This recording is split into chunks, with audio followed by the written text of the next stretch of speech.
Hey everyone and welcome to another video, guys, and today I'm going to be sharing with you my Season 11 Fizz guide. There's a lot to get through today. Feel free to skip through to certain sections if you really want to, but as per usual, in order to get the max value out of this video, I highly recommend watching through it at least once sequentially because things, really tie together nicely. Something you see in slide 2 and 3 will gel nicely with 4 and 5, so on and so forth. Now, I just want to kick it off with a little preface here before we get into the details, and I actually believe Fizz is in one of the best spots he's been in a very long time, and this is due to a few core reasons. The first one, Ionian Boots of Lucidity have recently been buffed, or somewhat recently been buffed. They're very cheap, they're very gold efficient, and as we know, and even in the history of Fizz, ability haste or CDR is a very valuable stat with Fizz.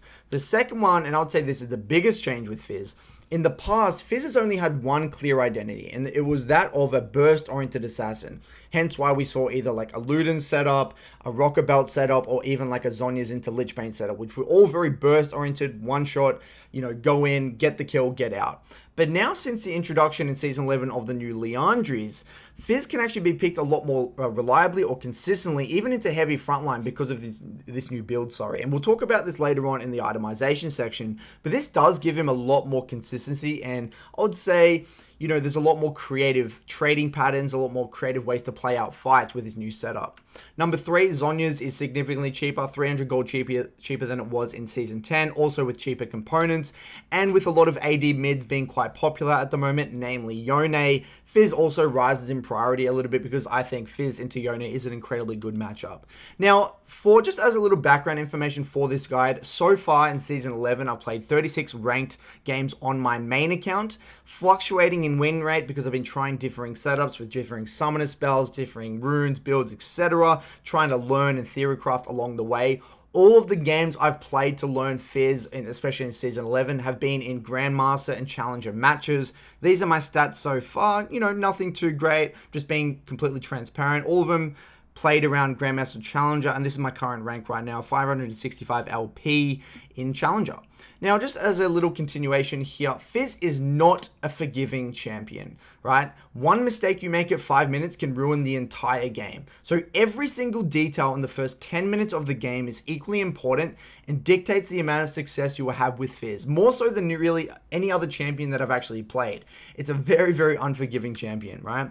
And the one concept I wish I really internalized at the beginning of my Fizz journey was momentum, right? Momentum is the one underlying concept that once internalized as a mindset allows you to have consistent results with this champion across the long run. Now, my goal with this guide, guys, is to highlight all of the small details that are that are really required to understand in order to replicate getting leads, as well as being able to really identify ways to generate and use momentum to lead you to a victory. And hopefully along the way through this guide, you get some more insight into the obsession over the little details Fizz really requires, because you can't have a very general approach or generalized approach to the game when playing Fizz. You really got to understand the specifics, because screwing up at level 3, screwing up at level 4, 5, or getting a really bad reset or dying or blowing flash unnecessarily can literally ruin the entire game for you. Now for the rune section here, guys, there's only one real rune page you need to understand with Fizz. Yes, I understand there's another whole PTA setup with Fizz, but I just don't think it's really that necessary to learn.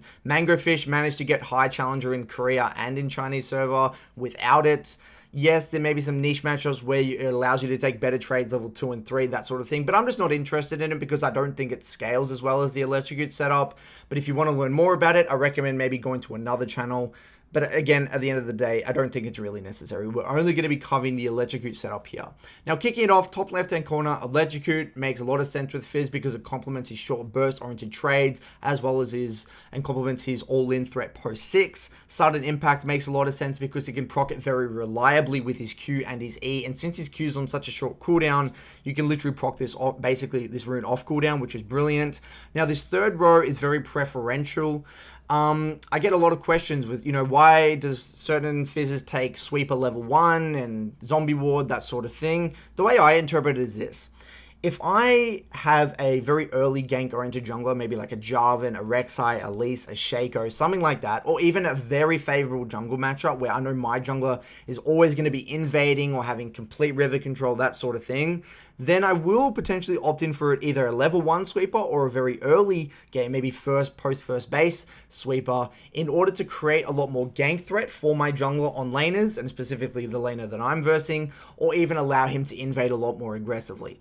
Now, this is, not for people that really, if you don't have jungle tracking already down pat, this is not something I would recommend. But if you are very confident with your jungle tracking and really understand jungle pathing and how the jungle champions interact, then I think that this can be a very easy way to generate micro advantages around the map.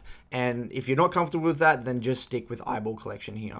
Now, I'm a massive fan of Ravenous Hunter on Fizz. I just think it complements his mid game very well. I do see the occasional Fizz go Ultimate Hunter. Yes, it is completely viable and makes a lot of sense given how ultimate reliant Fizz is, but I think the ultimate is already, quite a low cooldown, especially with the amount of ability haste you have within your itemization anyway in your build. So I just stick with Ravenous Hunter there. Now for the secondary here, Precision. The stock standard is Triumph and Coup de Grace for obvious reasons. Coup de Grace finishing off people, getting them really low. Triumph because you're going to be going for those aggressive all-ins, probably diving, getting really low, heavy trading. So it actually can allow you to survive some of those scrappy all-ins. Now, I have seen the occasional presence of mind with Fizz, which does make sense in some of those very fast-paced, aggressive matchups. Maybe you're versing like a Yone mid, where you're going to be trading very aggressively, 1, 2, 3, trying to push the pace of the lane. The reason I'm just not a fan of it is because you go back for an early Doran's anyway, and you don't have any mana problems, and because you go a Lost Chapter item, I don't think the rune scales well enough, and I don't think it changes your early lane enough, especially since you take Corrupting Pot anyway and have a lot of resources, so I'm just not a fan of it. Against heavy CC compositions, you can go and should go Legend Tenacity here. Very, very valuable. And then again, one row of ability haste, adaptive force into armor or MR down at the bottom here. If you have any questions about runes, feel free to hit me up within the comment section. Now for summoners, and this is where things get a little interesting and a little bit controversial. I haven't really shared this with anyone before, but let's just kick it off with the setup 1, which is the stock standard setup. Now, you probably see this everywhere else. Flash Ignite, great for skirmishing, early solo kills, team fighting, helps with dives because you obviously have access to flash, generates actually more threat in the 1v1 due to creative usages of your E because you have E flash, and also can sometimes deter the enemy jungler from ganking you because you have your E, you have your Q, and you have flash. But something that I've been experimenting with, if you actually look at my profile, I actually take it quite often, is Teleport and Ignite. And I haven't really seen any other mid lane Fizz player take Teleport and Ignite, and I'm really not sure why they don't. Because I believe that Fizz doesn't really need flash because he already has so much mobility. And later on in this video, I'm actually going to show you one VOD where I take flash and ignite, and then the other one I verse a Twist of Fate and I take TP and ignite, and really show you and highlight the strengths of taking TP and ignite. Now this is great against laners that don't really want to interact with you, maybe like a Karma or a Lulu, and especially champions that are just going to take barrier or exhaust and you can't really solo kill them, in which this extra utility with TP allows you to make more creative plays, come back with tempo resets, do a lot more creative things. I'll show this in the example. It's actually much better in the mid to late game because it actually can allow for shadowing, where you can actually hover one of your side laners or your top laner, sit behind them, go for that kill, then TP to the Baron. You can do a lot of creative plays. It is a little bit, or I would say a lot harder to execute, and requires great side lane awareness in order to utilize the TP. And it is significantly weaker in the 2v2 and the 1v1 fighting scenarios. But again, I'll show this later on in the video. And I'd love to hear your thoughts and actually just try it. You know, if you're unsure, just try it, see how it feels for you. It might click, it might not. Now for the itemization section here, guys. And this is where things get a little bit controversial. I know there's a lot of question marks here, so I'll make sure to cover it all. So let's actually kick it off with the left-hand side here. We start with Corrupting Pot. Makes a lot of sense with Fizz's aggressive heavy trades into a first recall, ideally a Doran's plus a Darksteel. The reasons you go Doran's Ring in the early game is it really helps with mana. Yes, you can skip it if you really want to, but because you're not getting any mana with your first item here, and since the Presence of Mind changes, you are going to most likely have a lot of mana problems, and this will really help you within the early portion of the game. Now, I get a lot of questions, so, you know, saying things, Curtis, why don't we build Rocket Belt anymore? Why do you go a Lost Chapter item? Why do you go Luden's or Liandry's?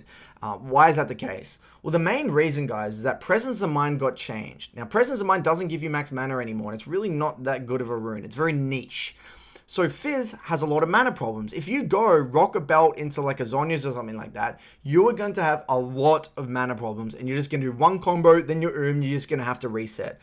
You basically need a Lost Chapter item to prevent yourself from just being out of mana 24/7. So this is kind of why we've shifted away from the Rocket Belt setup. If Presence of Mind was still the same, then yes, we might actually see a lot more Rocket Belt or Night Harvest or whatever it is. But that's just not the reality, and we have to adapt based off the changes to the runes. So after this Doran's and Darkseer, we go into Iron Boots of Lucidity. Great for, it's incredibly cheap, great for that extra movement speed to allow you tether and start fights with your Q rather than your E, and we'll talk about that later on. This also really complements your roams and your early trading patterns. Now we go into a first item Zhonya's. Now, my interpretation, for me, this has actually been a feel thing. I was a massive critic of first item Zhonya's at the beginning. I'm thinking to myself, why not just rush like a Luden's, or why not just rush a Liandry's, or even just anything else? Why a Zhonya's? Like, don't the components feel really underwhelming? But then once you start to play with Zhonya's, you realize how strong this item is with Fizz, because it allows him to change his trading patterns completely. Right, so first of all, Fiendish Codex is just a very effective item on Fizz. A great amount of AP, a decent amount of ability haste. This Seekers is also very cheap now, gives you a decent amount of durability, and obviously stopwatch for the obvious reasons. But the great thing about Zhonya's is that, say you go into an early river skirmish, instead of now being scared to E forward, you can literally use your entire combo forward, Zhonya's, and then a lot of the time that can allow and buy time for your team to follow up, create a little bit of space for you, then you can E out again, or even go for another combo. So Zhonya's is just, it just basically opens up a whole new area of potential plays, whether it's dies, whether it's aggressive trades, whether it's even just crazy team fights. It allows you to really push limits with this champion. So if you're unsure, try it. Don't overcomplicate it. It just feels really, really nice. Now here at this point, after we've got our Zhonya's, we have a choice to make. And this really depends on the comps that we have with our team, as well as the comp we are versing.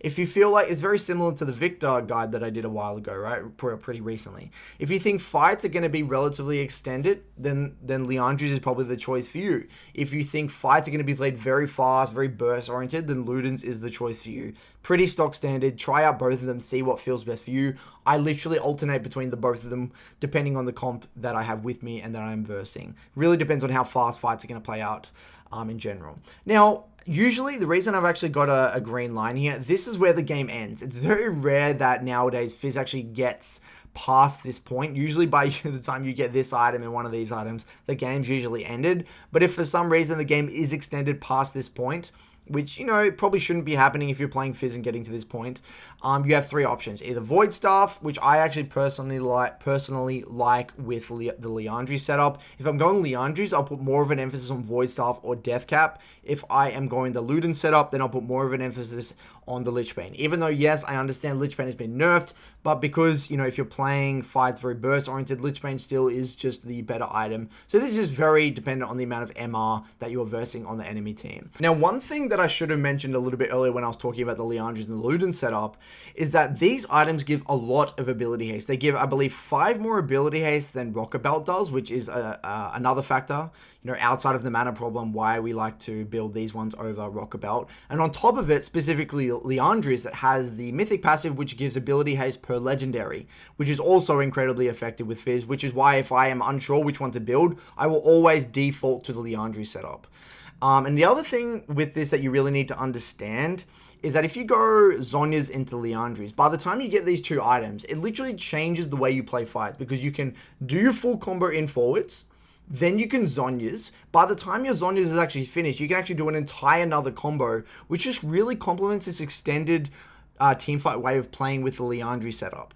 Now, if you do end up going to, you get to this point here and you decide to go Liandry's or you decide to go Luden's, you need to consciously think, okay, I'm now a burst-oriented champion. I'm going Luden's into Lich Bane. This is going to change the way I play fights. Conversely, if you're going the Liandry setup, you should have a mindset where I'm not playing for the one-shot. I'm going to go in, but I want to continue to go in, utilize my utility with my Zhonya's and my E, in my lot of ability haste to get a continuous damage throughout the fight. You got to really adapt to the strengths and weaknesses of your itemization. Very, very important. And before we move on here, guys, Everfrost, I understand it has been buffed recently. I'm unsure where it fits. It might potentially make or be a decent item on Fizz. I'm really unsure at this point in time, so I will probably experiment with this later on, but it won't drastically change Fizz's identity.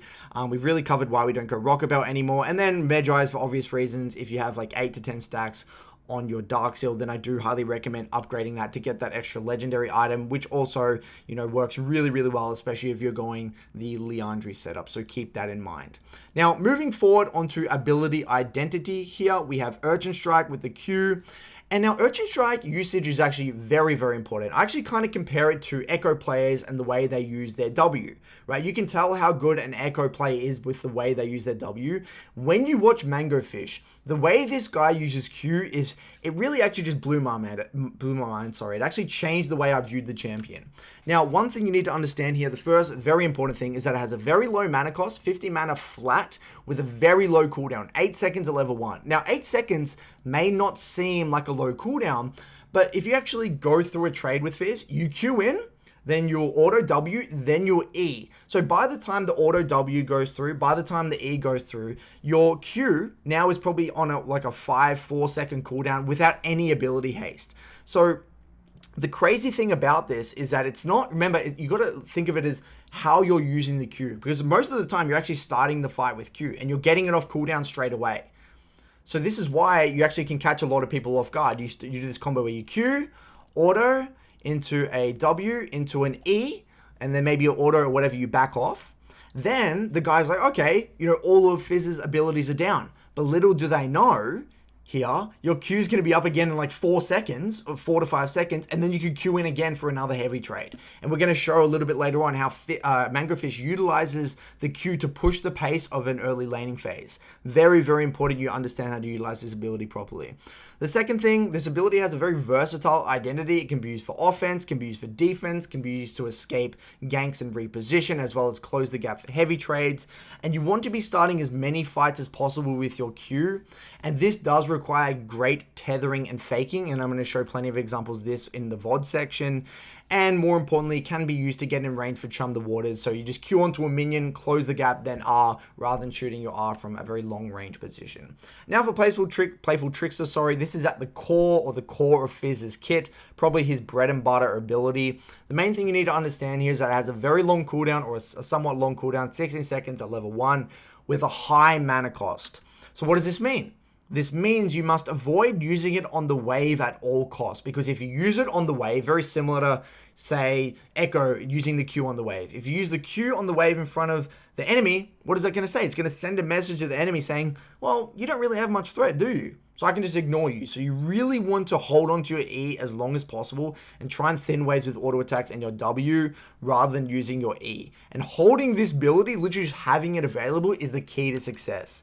And the actually last point here, way too many people actually hold the playful part to increase the radius and get the slow, which is, yes, viable in certain situations, but this is often predictable. Mango Fish is very good, and this is something I learned from Mango Fish as well. Sometimes he'll mix up his trading patterns by doing an insta-E. He won't just hold it for the extra radius and the slow.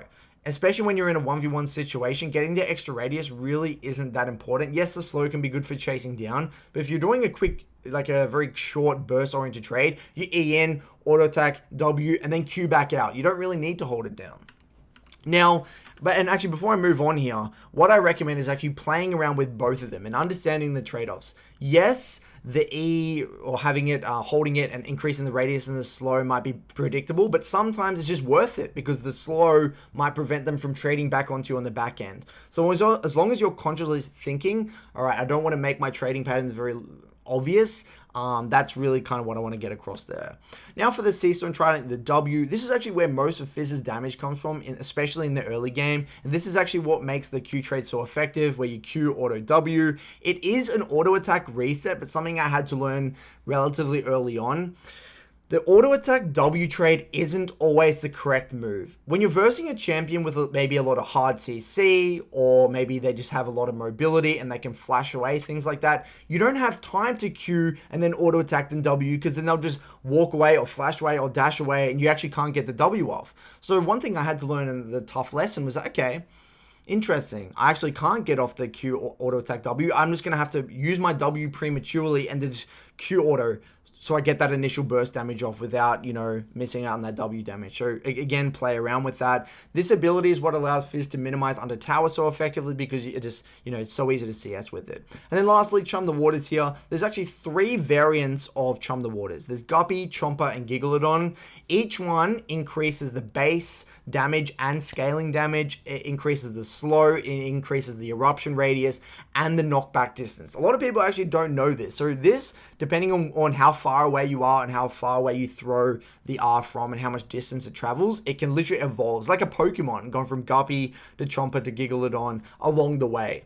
So when you're in a team fight, a lot of the time, if you throw it from max range, even if it's on a target that is maybe the front line, if you get the Gigalodon, the radius and the knockback and the slow and the AoE damage is going to be massive. So don't tunnel in with trying to get close range and get it on like the perfect target. A lot of the time you don't have that choice because people will body block, but that's completely fine because it actually can create a lot of space in a team fight regardless. The target it also hits reveals stealth, which is important to understand, and it's the most amazing gank setup tool largely for the slow. And one thing again you have to keep in mind when playing Fizz is that R is incredibly R reliant. Okay, he's very similar to Zed, Kiana, and Akali, such that without ultimate, he's kind of a shell of a champion. So if you throw your ultimate willy-nilly and miss it, or you're very blasé with the way you utilize your ultimate, then you're probably not going to have that much success with Fizz. Now for Fizz's early laning. So whenever you're watching a VOD, whether it's one of my Fizz VODs, whether it's one of Mango Fish's VODs, or any basically high elo Fizz player, there's 2 main ways you'll see them play the early lane depending on the matchup. And after this, hopefully you'll be able to identify watching their VODs what they're actually trying to do. There's the fast-paced and there's the slower-paced. Now the fast-paced, this is generally used into a lot of these melee matchups, whether it's maybe versus Yone or versus a Galio. And the way it works, you try to somewhat contest level 1 with high-value E's. And what I mean by high-value E's is where you're simultaneously dodging their ability, thinning the wave, and getting a little bit of damage off. An example of this would be Galio walking up, throwing a Q at you, and you actually E his Q while thinning the wave at the same time, and maybe even clipping him with a little bit of E damage. That would be a very high value E. Then at level 2, either you're slightly getting pushed in or maybe in neutral state. At level 2, you can look for maybe an EW trade if they kind of come into you very low range, especially because we're going to be in one of those melee matchups. But ideally, again, trying to match XP, match the wave, and kind of contest level 3. Whoever gets level 3 first is going to be in a very favorable position. Once you get level 3, you'll see them take some form of a heavy trade, whether it's like a Q auto WE trade, it can even be like an E auto W Q out trade, some form of trade of that fashion. And then usually what actually happens is that this actually results in the wave being in the middle or maybe slightly shoving, and allows you to create a massive resource advantage because Fizz is going to be taking Corrupting Pot, and if you're versing a champion like Yone especially, they're going to either have a Doran's Blade or a Doran's Shield, and you're just going to be able to out-sustain them in this early portion of the game if you're heavy trading like this. Because Doran's Shield is only good if you're kind of taking short trades. It doesn't really complement these very, very heavy trades. Now for the slower paced way of playing, and this is usually played into a lot of the range matchup and lane bullies like Orianna and Victor and things like that, you allow the enemy to shove you in level 1, trying to catch whatever CS you can, sometimes using your E depending on what they do with the wave. Now, ideally, what you want to be doing is catching the wave under tower, CSing as much as possible, avoiding using your E level 2. You want to hold your E because you really want your E available for when you ding level 3. And as soon as you get level 3, you should be looking at what minion you're going to get level 3, already posturing aggressively, going in with your Q and looking for a heavy trade at level 3, playing off the bounced wave. And off that bounced wave, you look for a heavy trade, you lean to one side, you shove out, then look for either a tempo reset or you slow build the wave into a potential dive because maybe they didn't respect your level 3. Okay, so when you look for a VOD, you're going to be probably seeing one of these 2 things or a very, very similar thing to one of these things. And again, I'm going to show you this later on. We're going to be looking over a Yone VOD where I verse a Yone and I actually do this fast-paced style very, very well. Now moving on to the early lane tips. Now, like I said in the itemization section, I try to aim for 750 gold as my mini game. This does allow me to get Dark Seal and a Doran's Ring off my first reset. If you see us relatively well off the first 5 waves, you should be able to get this gold target. If not, completely fine. Anything above 350 gold is completely fine, because as long as you're getting your Dark Seal, all is good. Now, this is one thing I really wish I internalized at the beginning of my Fizz journey as well. Don't fall in the trap of sticking to the rules too strictly, right? You know, I always thought in my mind, okay, Curtis, you got to respect level 1, you got to catch the wave under the tower at level 2, play off the bounce wave. Yes, this is a great framework to begin with, but if the enemy starts using abilities very disrespectfully in your face or very linearly, or they don't tether you properly, you can quite easily just take a really good trade at level 2, even into some range matchups. And I'm actually going to show you in a second a bunch of clips from myself and from Mangofish taking very creative trades when, you know, according to the strategy, it really wouldn't make sense, purely because the enemy is really actually just messed up. So when you watch a Mangofish VOD, he's always going to be looking for creative trades because he has so much champion mastery. He knows exactly those little creative trade windows that a lot of us wouldn't see. So I highly recommend looking out for that as well when you watch his VODs. Now, a lot of inexperienced Fizzers will actually try to get every single CS. Very similar to inexperienced Echo players. They're like, oh my god, I can't afford to miss a CS, so I'm going to use my Q all the time, or Fizz, they'll use their E all the time and take a lot of damage by doing this. But if you do this, you're either going to take too much damage to the point where you don't have any all-in threat anymore, or you're going to have no resources and no mana because you've used all your abilities on the wave, or your cooldown, or your abilities is going to be on cooldown, or off cooldown, sorry, so they're going to be able to poke you all the time and you're not going to have any threat. You have to understand it's impossible for Fizz to actually get every single CS. If you're getting every CS, you're actually probably playing wrong. You're probably playing suboptimally. And the way you should internalize this is, think of it as like a long game. You're playing the long game. I'm foregoing the short term to put myself in a better situation in the long term. Okay, that's something you need to internalize. And the last little point here, guys, posturing aggressively and threatening to use Q on the enemy is how you will be able to bait out abilities and create trading windows. So I actually need to draw a little diagram here quickly. Say this is Fizz, and let's draw in another color here. This is like a Orianna or something like that. Whenever you watch a very good Fizz player, what they will do, and I spoke about this within my How to Improve Micro video, the Fizz really understands that Q range perfectly. Let's say this is like the line in which I can actually Q this Orianna. They will constantly kind of position outside the minion wave and tether on this line in and out perfectly, trying to either force an ability out of the Orianna, in which, you know, you can dodge it very effectively, or they step inside this circle or very close to this circle in which you can start the fight with Q. So this is a very great way, and it's basically all you're doing is threatening the Q constantly by going in and out of that range again and again and again, and faking when you're going to be going in. And it's a really good way of just generating threat and looking for potential trade windows. And this part of Fizz's laning is actually very high skill cap, and we're going to show plenty of examples in the VOD section. But now let's dive into a few examples of these creative trading patterns. Now let's take a look at some of these creative trades. This first one is actually from Mangofish. Now in this first clip here, notice how he actually Qs off the minion in order to close the gap so he can get a long elongated E to get the slow, so his jungler can actually follow up on that gank setup. So here, think about it. He could have actually just walked up and maybe started the fight with his E, but then he would have had to do a fast E into a Q, which means he wouldn't get the slow off. So he understands that, okay, I'm not going to get the Q damage here, and usually I don't want to start fights with Q, but because my jungler's in the area anyway, I'm just going to focus on getting the extra utility in this situation and actually getting the slow off here. So notice how you can actually use your abilities creatively depending on the scenario here. Now, this is a situation where I was doing the slow pace laning phase. I'm versing an Orianna here, and I'm getting pushed in levels 1 and 2, and I'm trying to, the wave's about to crash under my tower here.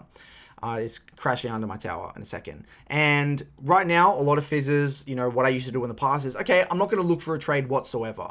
But if this Orianna uses her abilities very aggressively without tethering appropriately, I can still take a really good trade. So what happens here, this Orianna does not abuse her range advantage, and this allows me to get a really good level 2 trade like that. Okay, let's look at that one more time.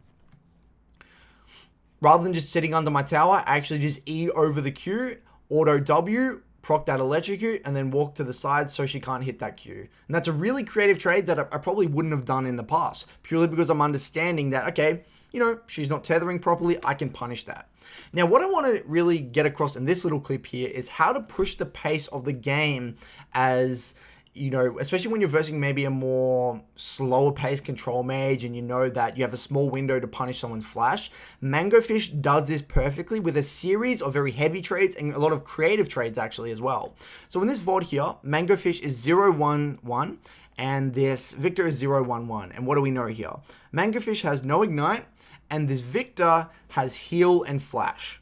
So Mangofish knows that there's a brief period in time where Victor is incredibly vulnerable and he really wants to push the pace of the game because, you know, they probably get outscaled and he wants to create a lot of chaos in this game, especially when you're versing in a mobile mage. Now, a lot of players, you know, a lot of Fizz players will be like, Victor's just going to poke me out slowly. I'm not going to be able to kill him. But already, first thing is, boom.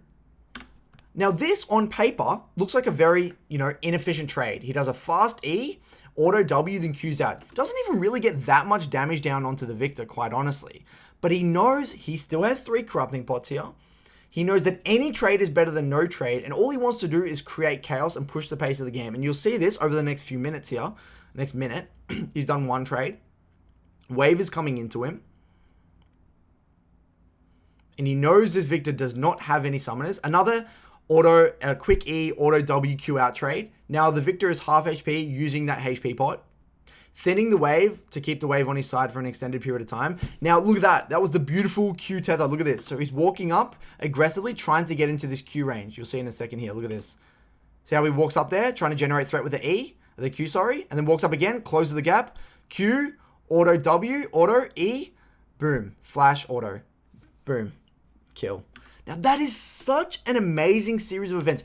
Any of these trades in isolation, you look at it, if you're just doing this trade without the aim of looking for an all-in kill to punish these no summoners on the Victor, it wouldn't be that good at all. But it's purely because he understands the wave is in a great spot, he's thinning the wave, Victor only has 1 HP pot, and Mangofish has 3 corrupting pots, so he has a lot of access to resources. All of these short trades in series, one after the other, allows him to get into kill threat range. Then he gets into the Q range like this and he's able to finish it off.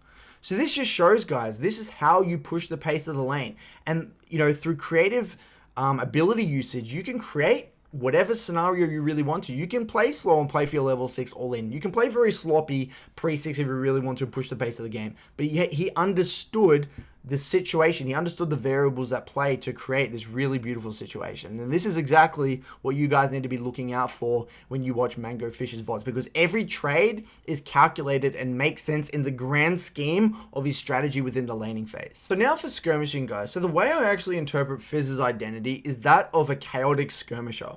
Skirmishing is at the core of his identity. It is an area you need to spend an unbelievable amount of time reviewing within your VODs. This is actually where I spend the majority of my time in my own VOD reviews, just always looking at all of my skirmishes. How could I optimize my ability usage? Was this even a good skirmish for me? Could I have called off this skirmish? This is where you need to spend a lot of time. Now, one thing we need to understand here is that Fizz has a very flexible identity in the way you can play fights, and it's crucial you identify this way earlier on within the game. Do you need to be played as a diver or like a flanker? Do you need to be played as a peel and space creation for your AD carry? Right? You can play Fizz a lot of different ways in these fights, and to be honest with you, it actually can change throughout a game. You can start the game with a hypothesis saying, okay, I have a Kha'Zix, I have a Camille, and I want to be, complementing them, diving the backline, diving onto the enemy AD carry or a mobile mid mage. But then maybe throughout the game, your Camille gets really far behind and is a non-factor, or maybe your Kha'Zix gets really far behind. But your bot side, you have like an Aphelios Lulu, and they're really strong. In that case, maybe I'm not diving anymore. Maybe I'm actually sitting on my Aphelios and my Lulu, using my ultimate Gigalodon as a space creation tool, and sitting on my AD carry. Alright, so there's a lot of ways you can actually play Fizz, and you need to internalize this. Don't just all in and tunnel on being a diver with Fizz. Very important you understand. And actually, this is largely the case purely because of those flexible build paths. Because you have the access to Liandry's and you have access to Ludens, depending on the way the game is actually playing out, this can also affect the way you play your skirmishes as well. Now, when I'm actually looking at my skirmishes, these are the things I look for. I look for how I use my E in fights. Could I have used it fast, or is slow cast a lot better? And could I have time to dodge X ability? Right? When I'm in the loading screen or coming off my lull stage, I'm thinking, okay, which are the key abilities that I need to dodge? Do I need to avoid that Camille ultimate with my E? Do I need to avoid that Zera stun or Ari charm? Really pinpointing the specific ability that I need to dodge with my E. I look for my positioning before the fight. Do I need to be getting to the objective early and coming in from the flank? Was I aware of my ultimate cooldown and my Zhonya's cooldown? Was I going into this fight without even realizing my Zhonya's is on cooldown? How was my patience with my ability usage? Did I just rush in and use all my abilities at the start, or could I have held on to my abilities and generated more threat? And in a second, I'm going to show two examples. One example of having great patience in a skirmish, and one example of having very poor patience in a skirmish, so you can kind of see what the difference looks like. And could I have played the fight just slower or faster? Could I have just played a little bit slower, maybe peel onto my 80 carry, or did I have to go very fast, use my ultimate at the beginning, try and dive the squishy members of the enemy team? Now let's actually look at a few skirmishes from my games and really break them down. You know, and I don't play all these skirmishes perfectly, but I want to look at the great things and the poor things so you guys can continue this same process within your own VOD reviews. So diving into this first skirmish here, this is a perfect example of a fight where I played for dive when I should be playing for peel. So in this situation, I'm actually walking from mid-wave into a bot river skirmish. I don't actually have my Zhonya's yet, but I do have my ultimate and my ignite. Now I see that my bot lane is actually collapsing and trying to back up our Hecarim, who has just kind of been caught out on a little bit of a dive and is walking back into the river. And what do we see right now? Gragas is TPing to a minion wave, I believe, in bot lane right now.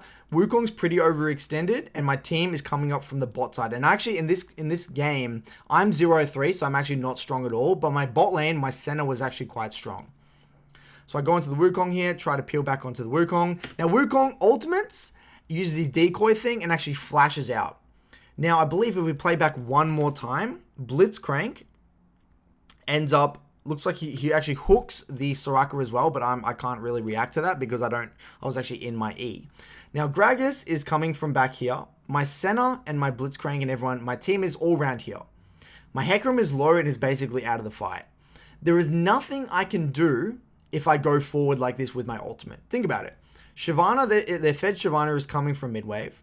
Their team is split on this side. My Gragas is all the way over here, so he can't follow up. My Hecarim's too low to follow up, and I have basically no mana and no cooldowns. Even if I go in here, I'm not going to be able to kill anyone anyway. This is the perfect example. In this specific situation, I need to play peel because I don't have any dive threat. But look what happens. I go forward and play this out one more time. Instead of peeling back and using my ultimate onto the Soraka and playing around my Gragas and R-ing over that wall, I R forward onto the Wukong trying to finish him off. I get knocked up. I have no mana. My Hecarim tries to follow up and dies. And look, I'm just doing nothing. And then we end up losing this fight and getting cleaned up purely because I did not peel.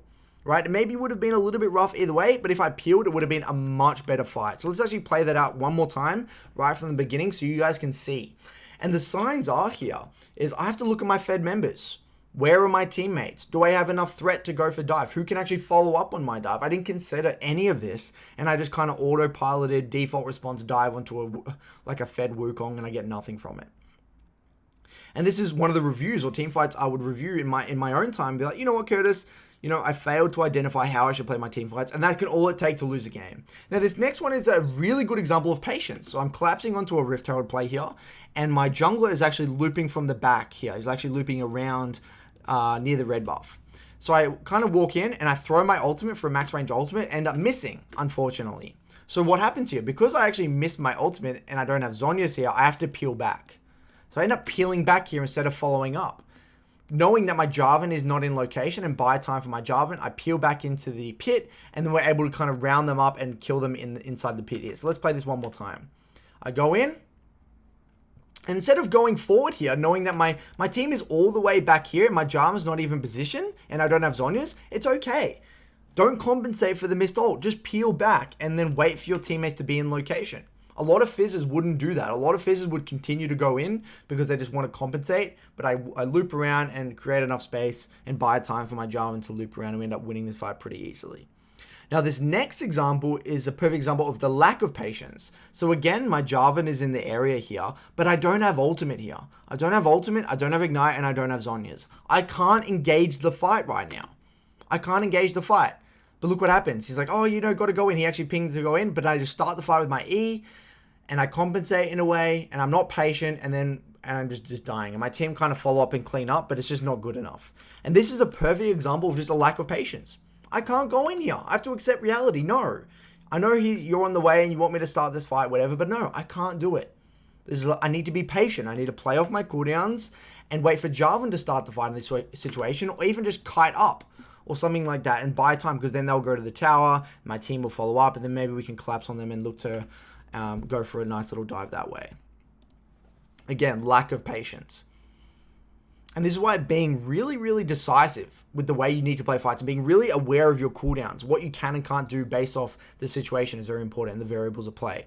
Now, as Fizz, again, you don't have the luxury of kind of like doing non-committal damage then swapping targets. Like as Orianna and Victor, right? You could like just like E one way and then use your ultimate and Q somewhere else, or you could just throw your QW, wait for your QW to come off cooldown and continue on. You can't do that as Fizz. You have to go all in one direction. It's very difficult to go on one target and then swap another target. Now in this situation, we're versing a fed Sivir and a fed Elise.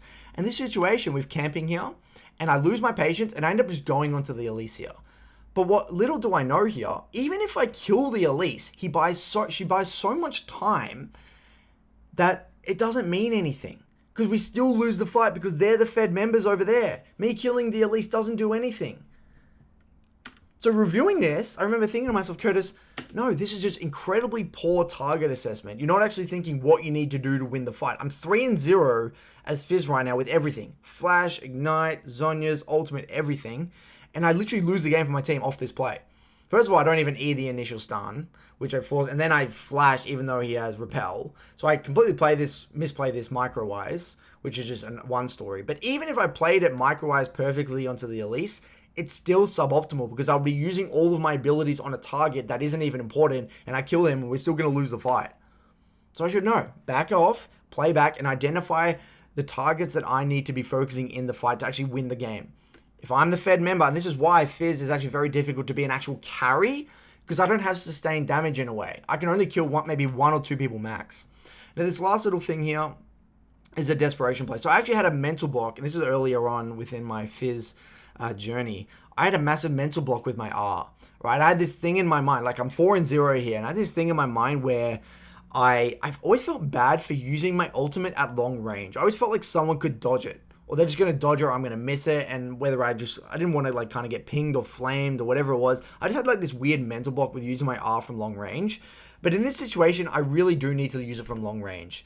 And it actually kind of gets me into trouble. And instead of like using my R from long range, even if Elise dodges it, it's actually going to go into the rel, and then I would have the Gigalodon, and there would be AoE, it would be a slow, it would be a massive knock up, and then I wouldn't have to commit with my E here, and then thinking that I thought actually Syndra was actually going to recall, and this fight probably would have been much better because it would have bought time for Camille and it would have been really good.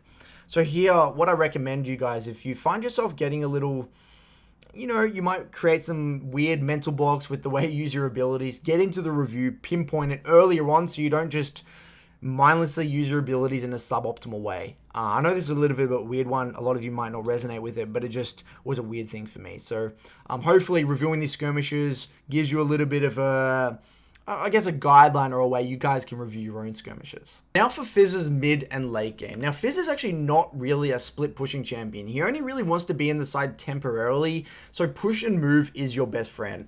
And very similar to Echo, Fizz ideally wants to avoid linear engages. His threat and effectiveness as a champion really rises when he's coming in from the side or coming in from the flank. This does not mean that he can't be the main form of engage with his R and his Gigalodon, especially on flashless targets, or even start a fight linearly, but it is a lot less reliable. But make sure that you keep an open mind and don't just think, okay, Curtis said no linear engages, you can't ever linear engage. Sometimes, like I said, if you're playing peel for your 80 carry, and or you're versing flashless targets, or you're camping a bush and you know where they're coming from and you're guaranteed to hit it, and especially if you're playing the Leandri setup as well and you have your Zhonya's available, that is completely fine.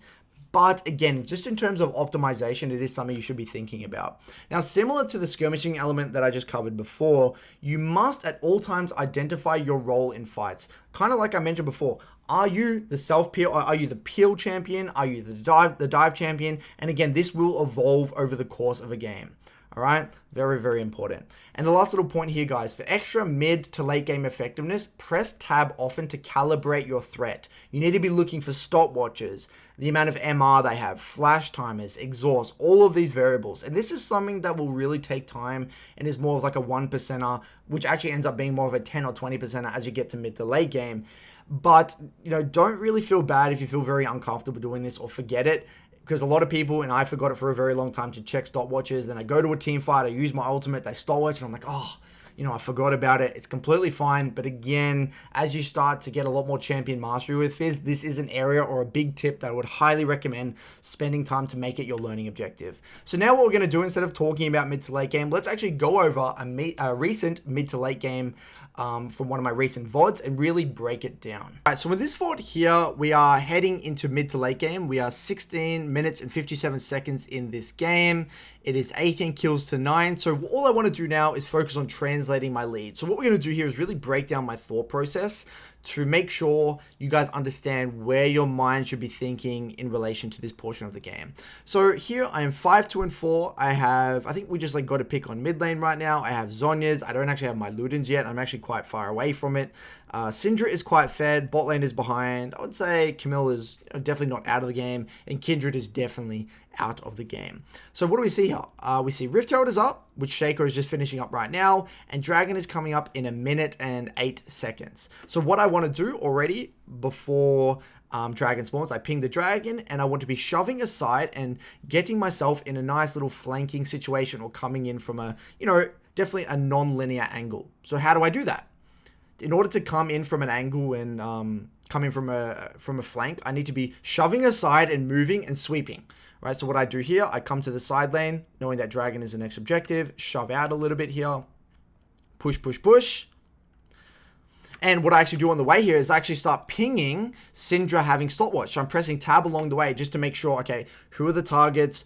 How do I need to play this fight? What summon is? I'm literally thinking about this stuff right now before the fight's even started. So I know if the fight happens, I know exactly how I need to use my abilities. So now I come in from the side here. Sweeping, sweeping, sweeping, making sure they cannot contest, making sure now I can park myself in a nice little location. If the jungler comes from here, I can go for a pick. If it comes from around here, I can also look for a pick. Trying to put myself in a nice little pick location. Now we see Kindred near those wolves. And at this point, I start to think to myself, all right, looks like they're most likely going to be giving this Dragon. But the premise is still the same. Push the side, come in from an angle, sweep, park yourself at the objective before it spawns so you can actually either look for a pick or be in a really good position. Now, my Shaker ends up murdering the Kindred, which allows us to get a free Dragon. Now, in this situation, I saw that the Kindred was dead. There was no real objectives up on top side because we'd already gotten the Rift Herald. There's no Baron available.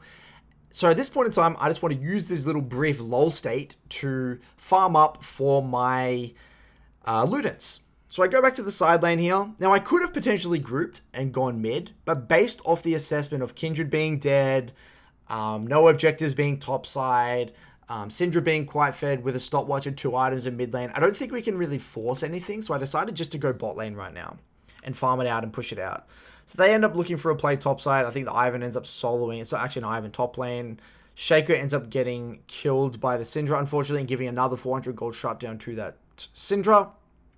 But again, my mindset right now is to utilize this brief lull state in the game to farm up a Storm because there's no objectives topside, so I can actually get my Ludens. Now, I'm not here to split push. I don't want to split push. I'm just here temporarily to get my gold. So I get this wave out, I get the tower, get this next wave, and reset for my Ludens. Now, what do I know? The next objective is Baron, so I'm always checking the next objective. I know that Syndra still has stopwatch, so I got to be very careful with the way I position around that Syndra, and I can't really start my fight with my ultimate onto her. And all I want to do is drag the Syndra to a side lane. If I can drag the Syndra to a side lane, I know my AD carry and support will actually win the AD carry and support pressure battle in mid lane. And I know that my champion thrives in the mid lane comparatively to Syndra, and we win mid jungle 2v2 skirmishes if he decides to hover. Again, pinging that Syndra stopwatch to let everyone know that she has stopwatch. And again, this is going to allow me to shove, get the wave out, not to split push, but to sweep and come in from the flank. That is my constant goal in the mid game. Shove, sweep, flank. Shove, sweep, flank. Again and again and again. Because again, not many champions can actually contest me in the side lane, even if Syndra is quite strong. So sweeping, sweeping, sweeping, making sure there's no wards here, and then moving in from the side because I see my Gragas kind of posturing aggressively, and this Aphelios is overextending in the mid lane. I walk down, ping, Syndra actually kind of shadows the Aphelios, preventing him from, getting collapsed on. Then I see a fight breaking out in bot river, so I end up walking down there. Fight breaks out. Beautiful. And what do we see? And this is the benefit of coming in from the side. They forget your location. Now I can come in from the side and get a nice little pick onto the Aphelios. Really great stuff here. And now shoving and moving allows me to get that kill onto the Aphelios. We follow up. Get a nice little kill here onto the Syndra. Now fast forwarding, this allows us to reset again. Got a lot of gold, get my Medjay's because I was sitting on 10 stacks. Again, continuing to go topside because Baron is the next objective with the aim of sweeping, either making a pick or coming in from the side. Again, that is my constant goal. This is why sweeper is so important in mid game as well. See her out of position, E into ult, and blow her flash, which is massive. Now I know she doesn't have ult for flash for the next fight. And my ultimate's on such a low cooldown at this point in time because I have CDR boots, I have my Zhonya's, and I have my Ludians. I'm completely fine with trading ultimate for flash here. So now we just play around the Baron. Right now I should probably be optimizing my positioning a little bit better. Unfortunately, I don't have time to kind of flank around here, but I know they have to come through here at some point. He gets assassinated. And notice how I don't kind of dive in. I know I want them to come to us. And now I park myself up to the side here. Notice how I don't go into the pit. I sit here knowing that if they're going to come, they're either going to come here, or they're going to come through here, or they're going to come through here, in which I can actually look for a pick, especially in 15 seconds. So I'm just covering, making sure this AD carry support can't come into the Baron to disrupt it. Making sure Syndra doesn't walk through that little choke point. That must have been warded, and then I scare them off and we end up getting a free Baron here, and then we end up winning the game off this Baron pretty straightforward. So notice here, the key trends in mid to late game doesn't really matter what the comp is. You generally want to create a man advantage by bringing someone to the side lane. Now, if you're in a situation, we go all the way back here, right? Let's just say, hypothetically, you don't really, maybe your AD carry support doesn't really win the mid jungle, the AD carry and support pressure battle in mid lane. What you can actually do is communicate in chat, say, jungle hover me topside. The jungle comes up here. And then if the jungle contests, you guys take that mid-jungle 2v2 because most of the time you will be stronger in that mid-jungle 2v2. Or he comes with you, you sweep together, you shove that wave out, and then you move down, sweep along the way, chuck a little bit of vision, and then with your man advantage, knowing that the enemy has to react to a wave top, you're going to be able to get a little bit of pressure and relieve pressure for your AD carry and support and control the river, which can set up a potential pick or whatever you really want to do. Okay, so again, moral of the story, sweep, shove and move, come in from the side, press tab, identify key itemization, summon a spell so you can really identify the way you need to play your fights. So hopefully this gives a little bit of insight, guys, into playing that mid to late game with Fizz. Now for the biggest mistakes I see with Fizz players, these are mistakes I've made with myself during my own Fizz learning journey, or whether it's watching other people play Fizz, sorry. These are just the core mistakes. And the first one is not timing summoners. Now, it doesn't have to be perfect. I don't expect you to be like Doinby and know exactly to time everything, know exactly when all the summoners are coming up. All I want you to time is at least your counterpart's flash and mid lane.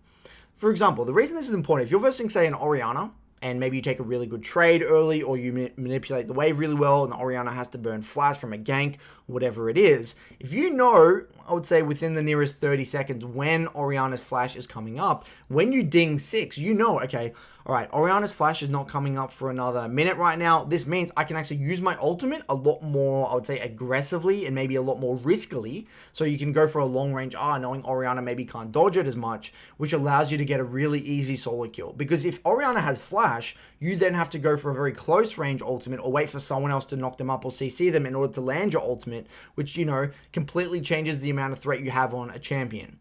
So this can be very, very important for generating solo kills in the early portion of the game. Now, mindlessly shoving and using E on the wave is another really nasty habit, right? If you're just always shoving, very similar to Echo, you're not going to be having those long lanes to all-in people, especially post 6. Or if you're constantly using E on the wave, you're going to be going you're going to be telling the enemy you basically have no threats, and you lose all of your aggressive trade all-in potential. Next one, all-inning without Ignite. This was a nasty mistake. I actually did this a lot when I was learning Z. head, you know, my ignite would be coming up in say 25 seconds, but like I'm not patient enough, or I'm just not aware of my ignite cooldown, and I go in just before my ignite actually comes up and I miss the solo kill. Where I know if I waited for my ignite to actually come up, I will guarantee the solo kill. So it's actually quite important you're at least aware of your ignite cooldown. And look, this doesn't mean you can't all in without it. Just don't just take this literally all the time. But yes, there will be some situations where you can all in them without ignite and still kill them. But a lot of the time, the ignite is literally the difference between being able to get that solo kill or not. The next one is failing to identify their own jungler's location, which leads to a whole host of problems. The main one being not able to pressure the map at the same time. So if you're looking to, for example, you're ahead, but then you don't sync your recalls with your jungler, or you're just not on the same page, or you're looking for aggressive trades while your jungler's in base, or doing a full clear and resetting on Krugs, then either you're not gonna be able to get those aggressive all-in trades, or probably die in the process from the enemy jungler, or you're going to be recalling when they're looking to pressure the map, and so they're probably looking to invade, maybe start an objective, look for a side lane dive, but you're not there.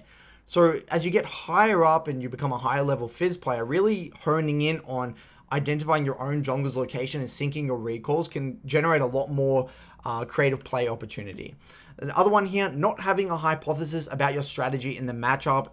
This usually results in slowly losing the lane because you don't know how to take trades, or you have really bad resets. And having really bad resets as Fizz is an absolute disaster. And a bad reset would mean that you're maybe resetting on a poor amount of gold, or you're locked in lane and you're sitting on way too much gold, or maybe you're sitting on lane with no mana and you have no way to reset. There's just like all these horrible situations you're going to be in if you don't know exactly when you need to reset, you don't know exactly what sort of trades you need to take. If we think back to that Victor VOD, right, where Mangofish was versing that Victor, think about the strategy he had. He's like, all right, I'm going to take this really aggressive, somewhat inefficient trade where I Q in, or I E in, auto W, then Q out, which is a pretty inefficient trade. You don't get that much damage. But he's like, okay, it's fine. I know Victor shoving in, the wave's going to be on my side. He doesn't have any summoners. I have 3 stacks of my corrupting pot. I can take these 2 trades, and then on the third one, I'll get a solo kill. Right? So he has a strategy. You got to have a hypothesis, and if you don't, you're going to get absolutely screwed. And if you don't really have a hypothesis, you don't really know what hypothesis you should have, try any of them. Have a crack, and then refine it after, and learn and ask questions, and that's where you can really start to see long-term improvement. And the last one here is compensating after failing R. I spoke about this later on. If you miss your R, a lot of people just go in anyway because they're frustrated, or they can't accept reality that they've just missed their ultimate, which is, you know, a pretty obvious mistake. Now, before we move on further in this video, let's actually break down of a clip where I'm actually very far behind a laner, and I come back in the game and really break down how I interpret playing from behind as Fizz. So in this VOD here, I'm actually versing a very fed Syndra. The enemy jungler just got rift and rifted mid, so I've lost 3 plates already. And in a second, I'm going to press tab so you can actually see the state of the game. I'm versing a 3-0 Syndra with a stopwatch who's 20 CS ahead of me right now. My top lane's actually slightly losing. My jungler's, I'll say slightly ahead of this Kindred, and my bot lane's actually doing quite well, or they're so relatively even or slightly ahead. So in this game, a lot of Fizzes would struggle, right? They're looking at this like, oh, I have an Ivan top into a relatively fed Camille. I'm getting screwed over by this Syndra who's now got a stopwatch, so I can't make a really all-in play on them anymore. I have no river control. So this is a pretty sticky situation right now. Now, I want to break down what my thought process is in these situations. First of all, Syndra ends up using her pressure to roam, right? Generally, that's what they're going to do at some point in time, whether it's to get a tempo reset, whether it's to get a scuttle, invade a buff, or go for just an aggressive roam like this. Now, in this situation, my default response is, okay, this gives me a bit of an opportunity to sweep some wards. If I can spot them out, I can use my sweeper defensively here to potentially generate a little bit more kill threat with my Shaco. That was my first response. But then, because the Syndra is maybe scared of Shaco's location in the river, the Syndra went around here, or maybe even just was getting blue right now. I'm actually unsure. I think just was scared and went the defensive route. So I noticed this. So what does this mean? This means I have a little bit more room to actually shove the wave and look for a tempo play here, because I have the shove off the wave. So I instantly use my E on the wave, trying to shove as fast as possible. Now with this little brief moment of tempo or relief, I can either look for a reset, I can look for a roam, or I can maybe stay for 1 plate just before Syndra comes, which is probably very unlikely. So now I see Ivan is slow building wave into the Camille, and Ivan actually is quite good at diving, especially with the with the ultimate there. So I end up panning my camera topside, seeing that this Ivan has built a really big wave. And notice how early I pinged. I pinged now as I'm getting this wave. I'm already assessing the wave as I'm getting this wave out and pinging that I'm on my way. Because I know I'm in a very desperate situation. I can't go bot because I don't know. I know Kindred's on the bot side, and I know I can't make that bot play dive. And I know Syndra's reacting to the wave mid. So I have a little window here in order for me to go for a dive. I go for a play. I hide round here. Ivan knows to bait, goes in, roots into an ultimate, into a nice little kill here. So that's my first play of the game here. Again, a nice little 150 gold shutdown. So the only reason this was, or I'd say viable or an actual play, is because I was waiting for my tempo window. I was waiting for the Syndra to mess up. Either she went for a bad recall, she was going for a roam, she was going for a deep ward, whatever it was. I was looking for my opportunity to go for a roam. And this is what Fizz is very good at. Now, I'm coming back with my Fiendish Codex. Syndra is still very far ahead of me though, and has actually gotten 4 plates, so she's incredibly strong. Now my Shaco, knowing that I've probably swept that area, is able to go for a nice little play here onto the Syndra, and I believe he actually just dies. Oh no, I think he doesn't kill the Syndra, but blows her flash, I believe. Yeah, blows the flash, which is amazing. So what does this mean for me? Again, I have massive tempo because Syndra has to recall, so I can do whatever I want with the wave. And that was all thanks to my sweeping before, because Syndra could have potentially before, or the Kindred as I was walking down, could have maybe warded these Raptors, in which that play never would have happened. Who knows? Now, with my little bit of tempo, I'm already assessing, what do I want to do? What do I want to do? Fizz is not really a champion that wants to get plates. I generally want to use my move to get something done, but I don't have my ultimate yet. Okay, and then Fizz comes and prevents me from getting the wave out, which is a little bit unfortunate, but I come back, end up getting the wave out. Then I know I can't go topside because my Ivan's dead. So I end up going bot, and I see the waves in even state, but there's nothing else for me to do. So I'm just going to go there anyway. I sweep along the way, chuck a pink ward, and come down. Knowing that there's no wards with my sweeper, ping on my way, know we have good gang setup with the Gragas, and boom, we're able to get a nice little kill onto this Seraphine. Beautiful. Now I'm 2-1. Now what happens when people's recalls are unsynced, people make mistakes, they get caught, I go into this Fizz. I mean, not go into this Kindred, sorry, and look for another play. E over the wall just in case Kindred does that, end up killing the Kindred. Now looping around, knowing that Seraphine is dead, I'm able to go for a nice little play onto this Seraphine as well. Onto this, why do I keep saying, saying the names? This is the Aphelios, sorry. And then killing the Aphelios. So look at that. I've gone from being 0-1 about 2 minutes ago to 4-1. Now you may say, Curtis, you know, that's just opportunistic. That's just like, you know, he's got lucky. Well, you know, playing from behind is relatively lucky, but this does play, or the fundamentals do play into Fizz's strengths.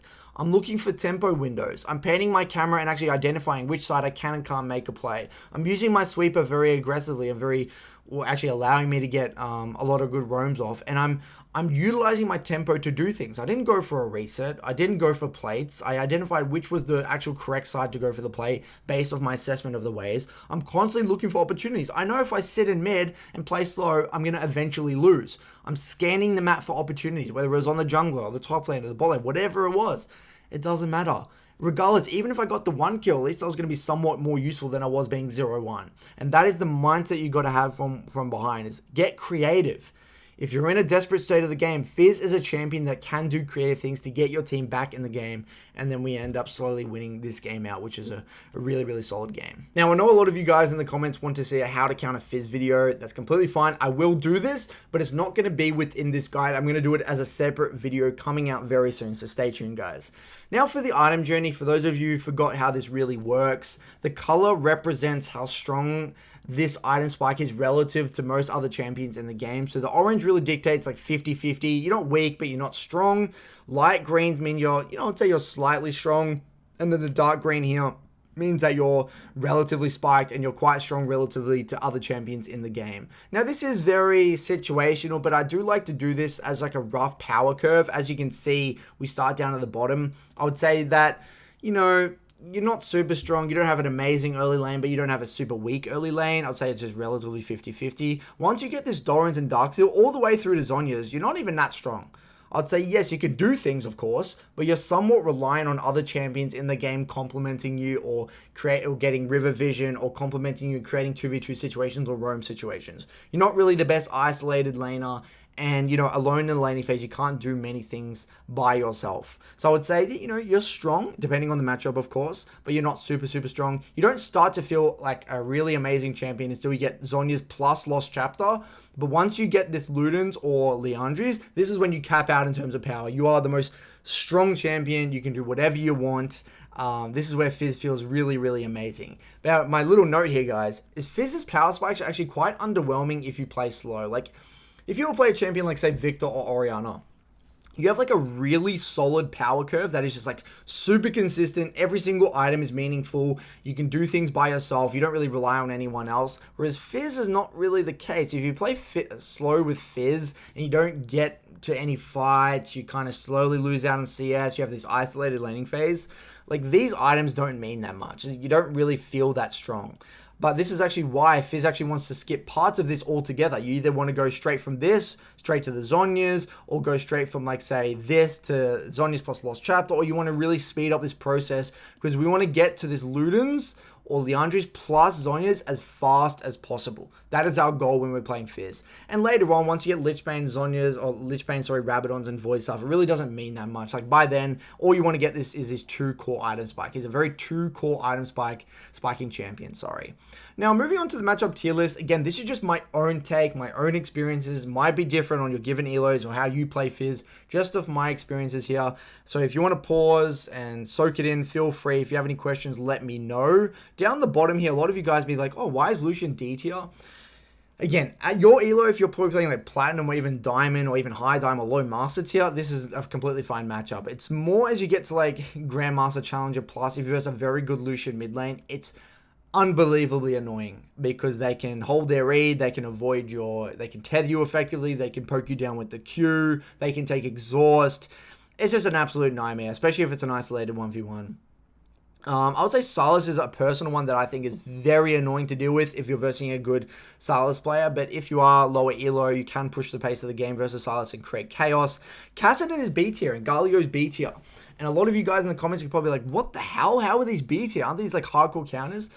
No, not really. In my experience, Kassadin's actually in my opinion, a pretty easy matchup because you have a lot of early kill threat. You have a lot of early kill threat. If they go, let's say, Electrocute and Resolve secondary, you may think, oh no, they can survive.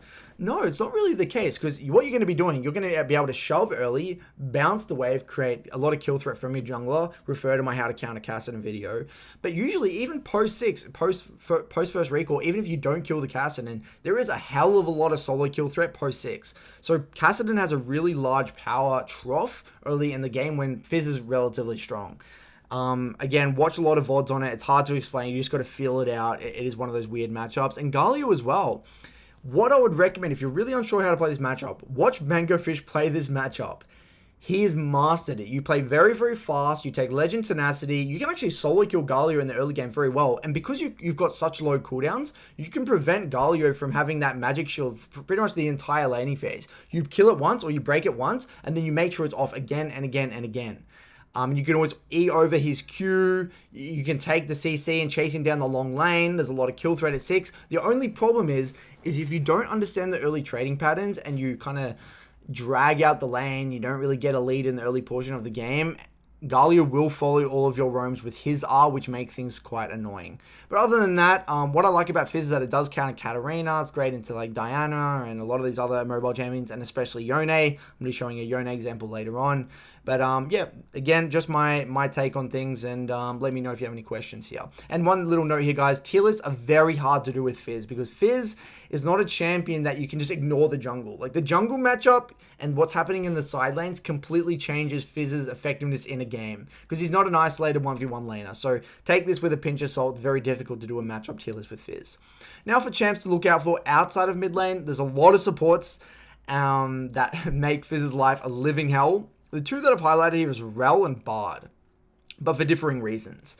Bard is annoying because he roams mid lane and makes it really hard for you to use your E aggressively in the lane. I've experienced that the hard way, found out the hard way, where I'm like looking to trade aggressively, and little do I know, Bard roams mid lane at like level 3 and just walks up and Qs me, or post 6, I use my E aggressively, then he ults me. It's just a pain in the ass to deal with, a very good Bard. And Rel is just so annoying because they sit on their carries and create so much space and CC you and peel.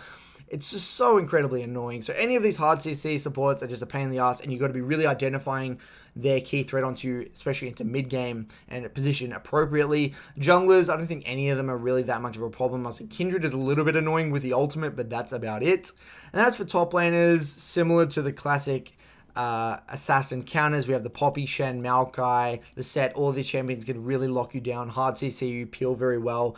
I got Mordekaiser here for obvious reasons, because he can actually ult you, and if you fizz ult outside of it, he can make your ult just disappear essentially. So very, very annoying as well. So watch out for Mordekaiser, please. Annoying, very annoying champion to deal with. Now for learning Fizz. Very important slide, guys. This is one slide I highly recommend you paying attention to if you've been autopiloting through this guide. Hopefully not. The first one here. If you're playing Fizz at the beginning, you need to be taking calibration trades, okay? The biggest mistake I see with Fizz players is that they go into a matchup and they don't really know how much damage they do. They're like, oh, can I go in? Can I not? Like, can I kill them? I don't know. Just do it. Go in, try, do a calibration trade. And a calibration trade is just, what I mean by it is that, okay, if you're not sure, see how much damage you do. See how much damage you take. See what happens as a result of taking this trade. Experiment. If you don't take these calibration trades on Fizz, you're going to find yourself being a very defensive Fizz player and not really knowing how to push your limits. And then it's going to hurt you in the long run. So please do a series of calibration trades. Try to feel the power of your all-in strength at 6 with R and Ignite. If you're unsure, go in, see how much damage you can do. Then you're like, oh, okay, interesting. If they have a null magic mantle, this is how much damage I do. If they don't, this is how much damage I do. If they have heal, this is how much damage you do. You really got to know how much damage you do post 6. And you'll be surprised at how much damage you can really do. You can 100 to 0 most mages with your ultimate if you land all of your abilities. And even if you misplay or miscalculate, yes, you might lose the game off it, but it's just the fastest way to improve with Fizz.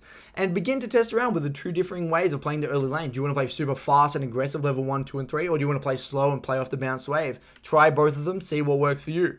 Begin to feel out the key power spikes and troughs, and focus only on the first 7 to 10 minutes of the game. Nothing else. Nothing else matters. Now, once you're around 25-ish games in, you can start to really focus on really identifying wave manipulation and differing matchups. So, for example, versus control mages, this is the way I want to play the wave. Versus assassins, these are the want to play the waves. Or even just be more specific, because the way you play your wave versus, say, a Kassadin is going to be different to the way you play a wave versus, say, like an Akali or a Sylas or like a Yone. They're all really different. So you've got to get very specific and know exactly how you need to play your waves. Wave manipulation is the key to success with Fizz. Next one here. Side lane awareness to spot out roam opportunities should start to be refined, okay? So again, similar to when I showed you in the how to play from behind section of this guide, I was constantly panning my camera to the side lanes to identify, is there kill threat there or not? And this is a skill in itself, side lane awareness, that you do need to develop, and it takes quite a bit of time. Getting specific about cooldown differences and matchups and micro interactions really begins now. You need to know, okay, if I use my E here or I use my Q here, and they say use it like maybe you're versing like a Syndra, and the Syndra uses their stun to self-peel or to get you off of them, you got to know, how many seconds do I have here to re-engage? Or when is that E going to be up? Or Galio, when is that shield going to be up? Or whatever, or that ZW, when is it going to be up? You got to know these cooldown differences. And in this section, when you're 25 to 40 games, you got to start having this as like muscle memory, or this has got to be a pretty big part of your learning experience. Next one here, begin to play devil's advocate with the way you use your E and Q in lane. Like I said, using your Q off cooldown, or you want to be using your E fast or slow, depending if the slow radius is important to you. And then obviously R accuracy needs to be refined. Now, 40 plus games, this is where I'm kind of at. Obsession now begins around creative trade opportunities. I did that section earlier on in the guide showing, oh, maybe in this range matchup, I can actually trade level 2 when I didn't think so. Or maybe you can just take trades in matchups where you never thought was possible, whether it's level 1 or level 2 or starting W level 1 or whatever it is. Start to experiment with differing creative trades. Next one is, again, creative roam opportunities, very self-explanatory. Mid to late game role assessment and positioning assessment. Do I need to be playing fast and diving with my Kha'Zix Camille? Or do I need to be peeling for my AD carry? Do I need to be coming in from the flank? Do I need to be the prime source of engage?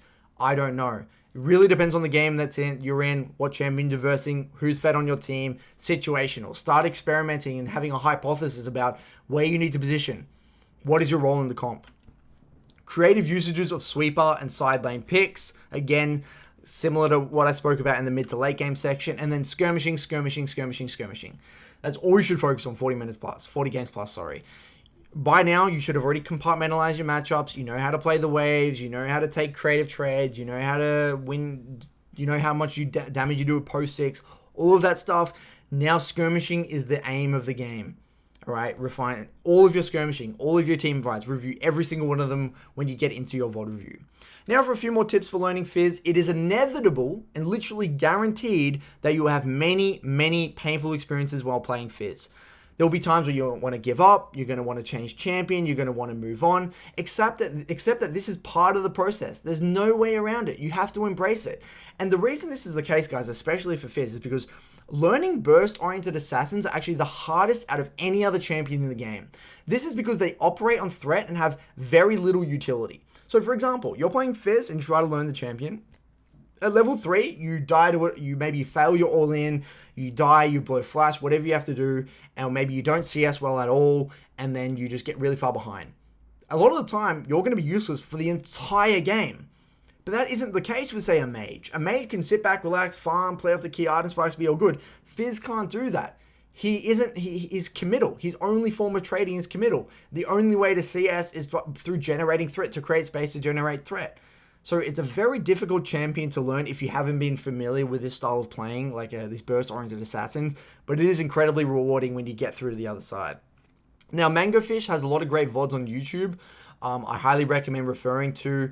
What I'll actually do, I'm actually going to link his stream, his Huya stream, I believe, in the description below if you want to look at his previous stream VODs and things like that. But things I look out for when I'm watching his VODs is, you know, how many CS is he actually okay with giving up in the early lane? How is he actually using his E creatively in these trades? How often does he use his Q, and how does he abuse the low Q cooldown to actually take more creative trades? I'm really looking into the specifics and why he's taking the trades he's taking. So really get into the details. Remember, he's not a god, right? Mangofish is not a god, but he is a very valuable learning tool because he has a very unique way of playing the champion.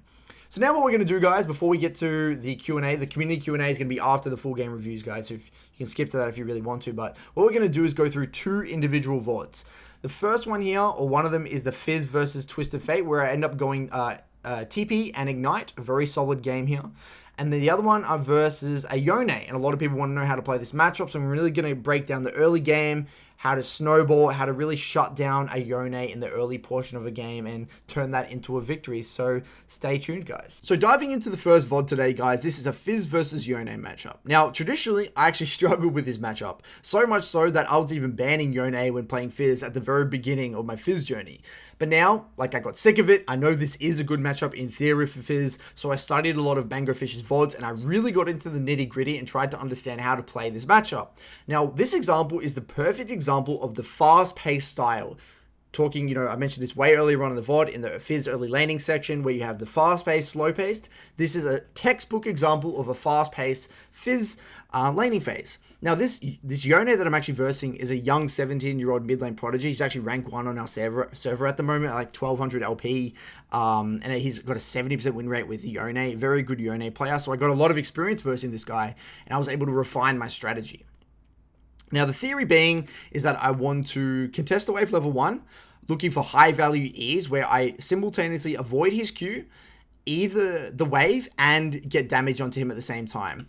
My first E of the game, this one was a little bit weird because I actually don't dodge his... I try to prematurely guess when he was going to use Q, so I was able just to get a little bit of damage onto him and thin the wave a little bit. But not too bad. It could have been a little bit better if I was able to dodge his Q at the same time. But anyway, my thought process being, I just want to keep the wave in the middle, tether his Q as much as possible by faking up. Like, what I'm actually trying to do here is fake that I'm walking up for auto attacks and bait out that Q to create a little bit of space here. But I don't want to take too much damage, but I do want to somewhat match the wave clear with my E. Now that is a perfect high value E. Look at that one more time. I dodge the Q, I hit the wave, and I hit him at the exact same time. Boom. Exactly what you want to do. Now, I'm not getting that much damage off, but it's okay. My thought process is that I'm going to be able to get level 2 at the exact same time as Yone. I know I have a stronger level 2 and I have a stronger level 3, and I really want to heavy trade. because heavy trading plays into Fizz's strengths where it doesn't really play into Yone's strengths, does it? Because Yone has a Doran's item. He has a Doran's Blade or a Doran's Shield. This VOD, he has a Doran's Blade. Whereas I have Corrupting Pot. Corrupting Pot, I have a lot more access to resources in a shorter period of time. Okay, so I want a really heavy trade. If I take short trades only, then I'll slowly lose, right? Because you'll be able to heal back up with Fleet, his Omnivamp and things like that. So he walks up to take a level 2 trade. I actually stand outside my minion wave just so he doesn't actually shove the wave as well as hit me. I auto attack back, and then I follow up on the back end there. He gets minion blocked because Fizz doesn't get minion blocked because I have Permanent Ghost with my passive. I'm able to get a nice little trade on there, proc my Electrocute. Now look at this. Already by level 2, we're half HP and half HP. Brilliant. Plays right into my game plan. He gets a nice little W onto me here. I'm trying to match the wave clear. Ideally trying to get 3 a little bit earlier than the Yone. The first 2 creeps off the 3rd wave like this. Here we go. 1. Next one. 2, about to hit 3, level 3 here. I posture up aggressively, looking for an aggressive level 3 trade. Now, 1 or 2 things happens here. He has to completely respect and give all this CS because, you know, I'm level 3 and in order to conserve his HP and then catch the wave under tower, in which I'll slow build into him and then either look for a tempo reset or look for a dive. Or he tries to get greedy and tries to CS this, and I actually take a really good heavy trade onto him because I got level 3 first. Okay, this is the benefit of playing this fast-paced style of laning phase where Fizz has one of the strongest level 3s in the game, where I can look for these quality of trades. Boom. Look at that one more time. Ding level 3, posture very aggressively. Q, auto W, proc my Electrocute.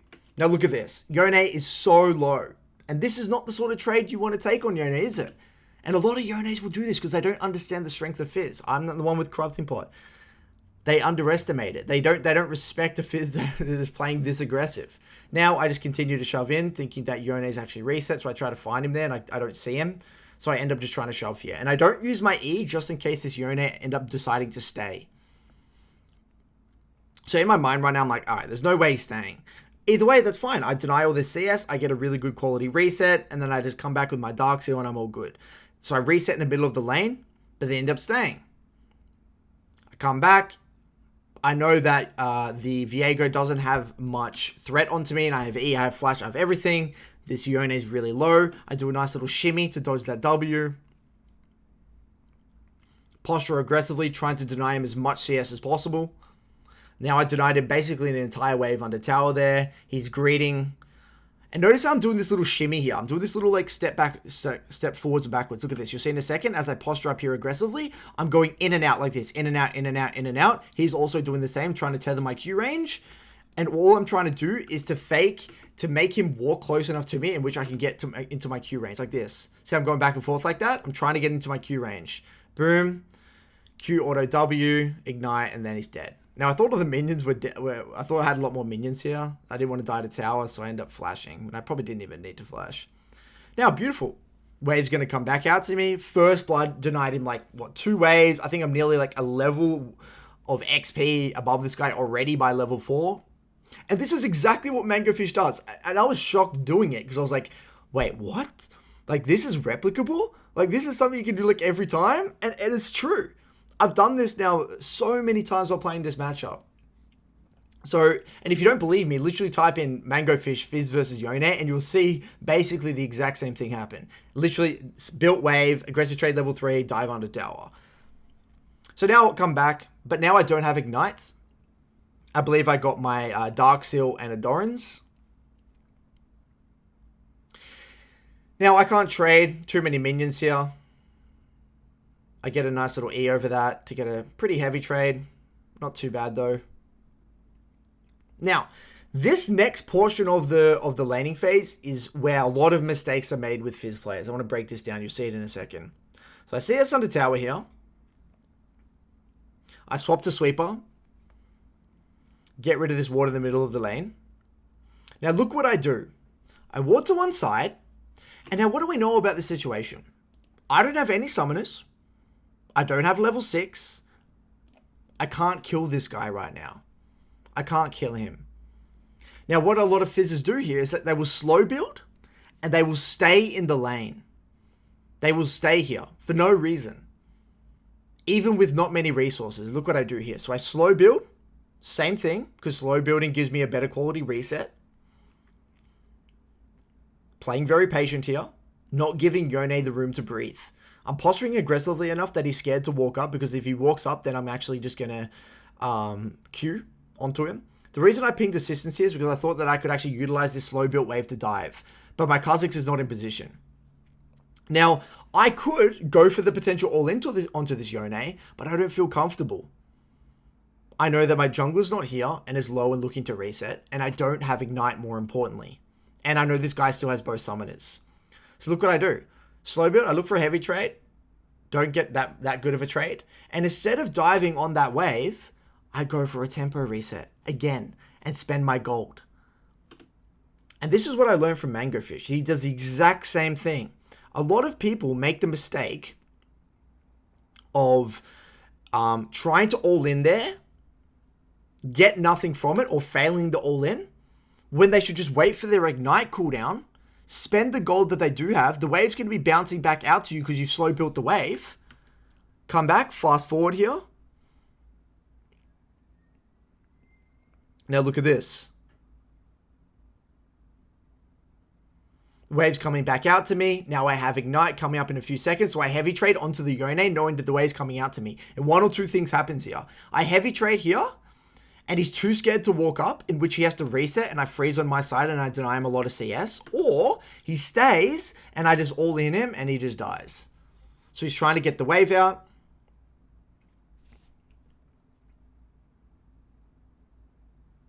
Here comes Kha'Zix. Now I'm pulling the wave, preventing him from resetting. If he resets, it's fine. I don't mind you resetting. You're going to lose a lot of CS anyway. Now my Kha'Zix realized the wave state. I ping assist. Insta throw ult. Could have maybe stood in front of that ultimate to block it, but he still dies anyway. Look at that. Beautiful. Now I shove it in. Reset again. I'm incredibly far ahead. I'm nearly actually 2 levels in terms of XP. I hold the wave on my side again to look for heavy trades because the wave actually bounced again. Constantly bouncing, moving aggressively like this. Yone actually plays this really well. For some reason, they chase him mindlessly. But then he escapes. Nothing too serious. Me and Yone just go back to the laning phase. I slow build a wave in. Again, notice the trend. Slow build, slow build, slow build. Either to get a reset, either to go to do something else. But now I just can dive him because I just have way too much AP. Then the game's just over at this point in time. Just dive him on repeat. And that's it. That's the moral of the story, guys. So hopefully this gives you a little bit of insight on how to play the Yone matchup. It's a lane, and a lot of these melee matchups are all about wave manipulation and bouncing waves. It's all about getting good quality resets. It's all about abusing your level 3 strength. It's all about abusing the corrupting pot stacks. It's all of these little details that add up to create a beautiful machine, a beautiful, spectacular laning phase. And it is very replicable if you understand the process behind it. And hopefully this gives you a little bit of insight. So let's dive into the next VOD, guys. So in the next example here, guys, I'm playing Fizz into Twisted Fate, another somewhat high elo game. This time around, though, I am taking TP and Ignite. So in this VOD, you guys will be able to see the strengths and weaknesses of this specific summoner spell setup. And the reason being, or the reason I went TP and Ignite specifically into Twisted Fate is because I wanted to match tempo, or if I couldn't match tempo, actually match the roam with Twisted Fate's ultimate with my TP to counter gank in a way. So we'll see how this plays out. And this is a lane where I actually thought I was going to play relatively slow, but the early game actually went pretty sloppy. And I think this is a great game to highlight the fundamentals of translating leads with Fizz and utilizing the strengths of your summoner spells. So here, I actually mess up level 1. And I don't play this game perfectly. That's why I also think it's a really good VOD to review, because there's a lot of little micro mistakes here. And the first one being is that I use my E too early here. I use it a little bit too early, in which what actually happens here is that the wave shoves towards the Twisted Fate, which is not good. I didn't want the wave to shove towards Twisted Fate level 1. And look at that. Really not good here. So what I should have done level 1 is either E it a little bit later, or I should have just auto-attacked one of the minions here and taken a bit of auto-attack damage from the Twisted Fate. Or even just given 1 or 2 of these creeps to ensure that the wave is pushing to me. Because look at this minion's HP here. It's too high. See how it's too high?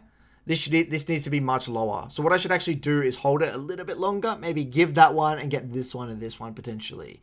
Just to ensure that the wave is either neutral or slightly shoving to me. This may not be a big deal for you guys if you're in Diamond or Platinum or whatever, but, you know, in like Grandmaster Challenger games, it can definitely matter. Now, Twist of Fate actually does a good job here of not using the red card. I actually thought I could bait out that red card and him AoE the wave, but he ends up not doing it. Now I get my level 2. Wave is a neutral state. Udyr does have very good early ganks, so I'm definitely keeping that in the back of my mind here. Now, this Twist of Fate, if he uses gold card like this, I'm going to heavy trade. No Twist of Fate should ever do that to you. Very similar to the creative trade I showed you earlier on in the Fizz guide, where the Orianna just used Q onto me. Exact same premise. If anyone uses their self-peel ability or main trading ability very aggressively like this, even though you have everything up, just trade onto them, okay? And so, yes, I wouldn't traditionally want to trade like this at level 2, but if they give me the opportunity, I'm just going to take it. That's why you've got to have a very open mind. You've got to be like water, like Bruce Lee in a way. You've got to be ready to adapt to whatever happens. So I was just expecting Twist of Fate to hold the W and never use the W and just generate threat and keep the wave on his side, but he didn't end up doing that. So now heavy trading's starting to happen here. And I'm like, all right, cool. The wave's shoving in. I have to adapt. I'm probably going to get level 3 first here, in which I can look for some heavy trades. So again, I'm looking for heavy trades. Boom. He does the same thing.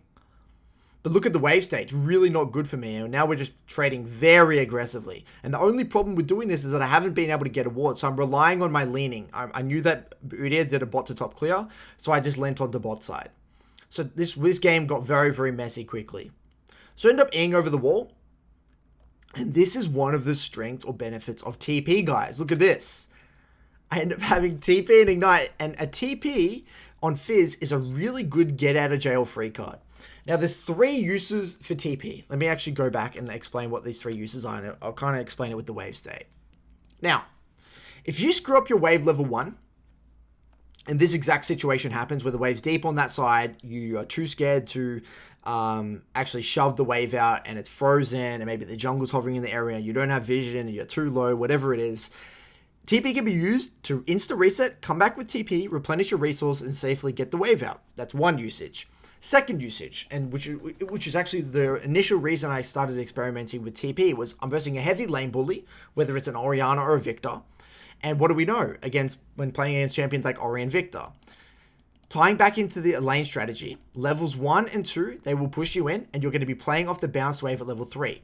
Now, sometimes if you screw up and you take too much damage and you don't feel healthy enough to actually shove the wave out fully at level 3, the wave will be parked out this side, Victor Ori will hold the wave, and then you're just going to have to reset. In which if you don't have TP, they're going to freeze and you're going to lose a lot of resources. If you have TP in this situation, you can TP back, replenish your resources, and again, unfreeze the wave. Very common situation. Now, the third usage, which was another really good creative usage of TP, is say your early lane goes completely fine. You get good resets, you don't need to rely on your TP. You hold it, and you hold it for side lane skirmishes or counter ganks, which is a very effective thing for Fizz because Fizz is so good at side lane skirmishes. But in this situation, I screwed up my early lane, like I said, at level 1. I opted in for those heavy trades. I didn't ward when I should have, and I should have warded all the way back here, to be honest with you. After I took this trade, I should have dipped out into topside and chucked the ward. And then, yeah. Anyway, come back. Udyr collapses onto me, but I trust my jungle tracking here, and I'm already hovering onto the correct side. So they just push me out of the lane. But because I have TP, I can come back and fix my wave. So I start recalling here. Kha'Zix ends up getting the wave in for me, I believe, which is nice guy Kha'Zix. But I still choose to TP back here anyway because I wanted to back Kha'Zix up on the scuttle. Now, I TP pretty aggressively here, and Udyr walks into the river. He misses his W, and ideally here, I don't want to take that 2v2 because Udyr is very strong. Now, this Twist of Fate, look what he did. Look at the cardinal mistake that Twist of Fate made here. He used W on the wave. What does that mean? If you're a Fizz player, you've got to be absolutely obsessed with identifying the key self-peel ability. This is the equivalent of like an Ahri Charm, a Syndra E, like a Lucian Dash, any of them. So as soon as I do that, look what I do. Boom. And they're dead. That's all it is. Super simple. Now I come back, I try to go to this skirmish here. I actually think I could have used my E a lot faster. I tried to hold my E for some reason. I think the reason I actually held my E here was because I actually didn't know that Udyr didn't have flash. I didn't process that flash. So I actually thought that Udyr still had flash here, and I thought that if I E'd, what would happen is that he would flash it anyway, and that I wouldn't be able to chase him on the back end. So I decided to kind of hold my E here to try and chase him if he flashed away, but it was a complete waste, and I probably could have saved Kha'Zix's life there, to be honest with you. But not too bad. I end up getting the kill. Now I'm 2-0. Now let's actually break this down. I mean, I'm 2-0 here. Let's talk about translating leads. It's a concept that, you know, a lot of mid laners want to, you know, a lot of fizzes. You're going to get in this situation. You know how to take your level 2, 3 aggressive trades. You know how to get your level 6 all-in kills, whatever it is. So yeah, let's really talk about translating leads here. So I shoved the wave in. Twisted Fate ends up going for an aggressive TP topside to try and help that Kayle. And fails it. You'll see in a second. But for some reason, my Kha'Zix and my Aurelia go for a play anyway. And I'm like, all right, cool. TF, if you want to do that play, I'm just going to shove him in and deny you a bunch of CS. But my Kha'Zix and my Aurelia kind of mess up there and end up just dying anyway to the Twisted Fate. So Twisted Fate ended up successfully getting a roam off, but at the cost of a lot of farm. Now my bot lane died. So if we look at the scoreboard right now, we see Aphelios 1-0, 10 CS up on his opponent. Kayle's been able to survive, and they were able to get a kill onto the Aurelia. My Kha'Zix has died, and this Udyr's 2-1. So it's a relatively close game. I mean, I've got some kills here, but, you know, there's definitely Fed members on the other side of the team here. So they end up stopping his recall, which was really, really big for me. And the wave is bouncing out mid. So, Fizz. Absolute fundamental of playing Fizz, guys. What do we know? Tying back to the last VOD as well. Wave manipulation. When you shove, what's going to happen with the wave? It's going to come back to you. Okay, so the wave is slow building back to me. My ignite's in a minute 30, but I'm level 6 and half a level. First thing you do when you get back to lane, what are you doing? I always say this in all my VODs. Get a ward out so you can lean to one side. Beautiful. Now I've got a ward out to one side. I should have actually swapped a sweeper here, by the way. I think the reason I didn't swap the sweeper this game is because I wanted to put either a ward in the middle of the lane or to one side so I could spot out the Twisted Fate roams. Which is quite important versus Twisted Fate. So notice I'm just last hitting. No need to shove here. I want to keep the wave on my side, right? Because I want a long lane to be able to all in this Twisted Fate. And I asked for assistance here. I pinged my R, hoping that Kha'Zix would come. Trying to heavy trade here, but this Udyr is actually hovering. And this is what junglers will do in high elo. They're very good at identifying screwed up wave states, and they'll try and hover. So now I'm level 6, looking for an all-in here. This Twisted Fate ended up opting for a null magic mantle and a ruby crystal. So I'm trying to thin the wave here, waiting for my Kha'Zix to be in the area to capitalize, but Udyr comes again, knowing that I'm probably going to go for an all-in and prevents me from going for the all-in here. So unfortunate again. And the reason I didn't go for the individual all-in here is because I did not have Ignite. It's a big wave, and he has a null magic and a ruby crystal. And my jungler's not in the area. So I couldn't go for this all-in, unfortunately. I know I wouldn't be able to get the kill. If my Kha'Zix is here, then maybe. Or if I'd Ignite, then maybe. But I can't. And then Udyr, make sure I can't go for the all-in, which is very frustrating. So props to Udyr for hovering at the right point in time. Okay. So sometimes this happens. You just got to play it slow. All the fundamentals are still correct. I'm pretty happy with my decision making, the slow building, and then crashing it, and then letting it come back to me. But just wasn't able to execute on it. So now I'm shoving out because I wanted to make sure that Twisted Fate couldn't roam there. Alright. So I end up looking to roam bot because I see they're quite low. Or not low, but we've got a wave here and that might be able to crash soon. But Twisted Fate has 6, so I don't really commit to it. I'm like, alright, I'm just going to hover out of vision, move my pink ward more aggressively, use my sweeper to spot out any wards and just generate threat. Hover out of vision to maybe make the enemy bot lane a little bit more scared. So I couldn't go for that roam at the end of the day. That's all good.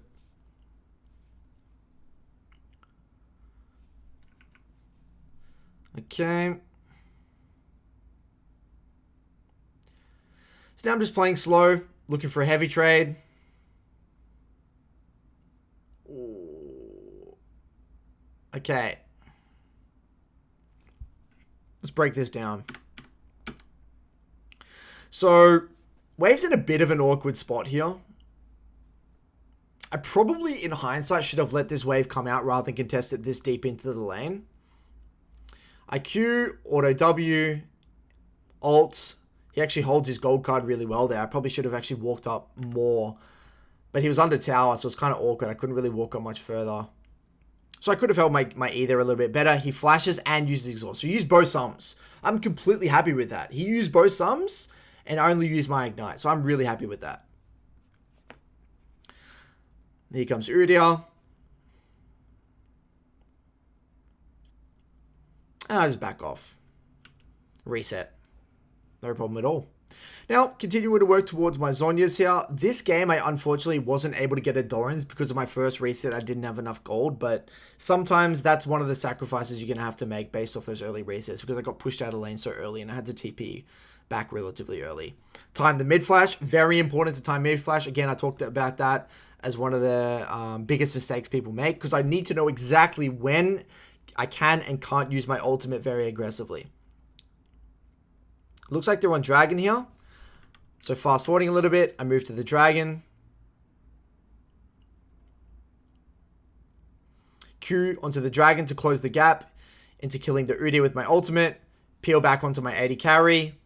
Then move forward front to back. Beautiful. Now, whenever I'm playing Fizz and I see any form of river skirmish like this, it's just like, you know, it's just my fantasy, honestly, this sort of thing. Sloppy skirmish. Twisted Fate doesn't want this sort of thing. I've got my ultimate here as well. We're collapsing, coming in from the side. Beautiful. Literally best case scenario for a Fizz. Beautiful. All right, moving forward. Now, what do we see? Bot is an absolute win condition. My Kai'Sa is 3-1. My Kha'Zix is fed. So all I got to do right now is continue to play to the bot side of the map right now. Or if top presents itself, I will go for a top play also. But ideally, I would try and re-gank bot side right now. But Rift Herald is the next objective. So I come back to lane here. I've got my sweeper. Still working towards that Zhonya's. Trying to match the wave clear here purely because I think so. What am I trying to do here? Okay, and I'm just trying to catch the wave onto tower. Because I knew Twisted Fate didn't have ultimate, so it didn't matter if he got pressure anyway. Use my pink ward on bot side here. Kayle or Udyr end up killing the Aurelia, which is quite annoying because Kayle is one of those champions that can kind of take over a game if it gets extended. Now, this Twisted Fate went for a very low damage build. Ended up going for the Verdant Barrier. So I know he can't do anything to me anymore. Yes, he might be able to survive my all-in, but at what cost? You know, he does no damage. He's a utility bot, stun bot. So now I'm posturing very aggressively. Now, this is exactly what I was talking about earlier on with Urchin Strike.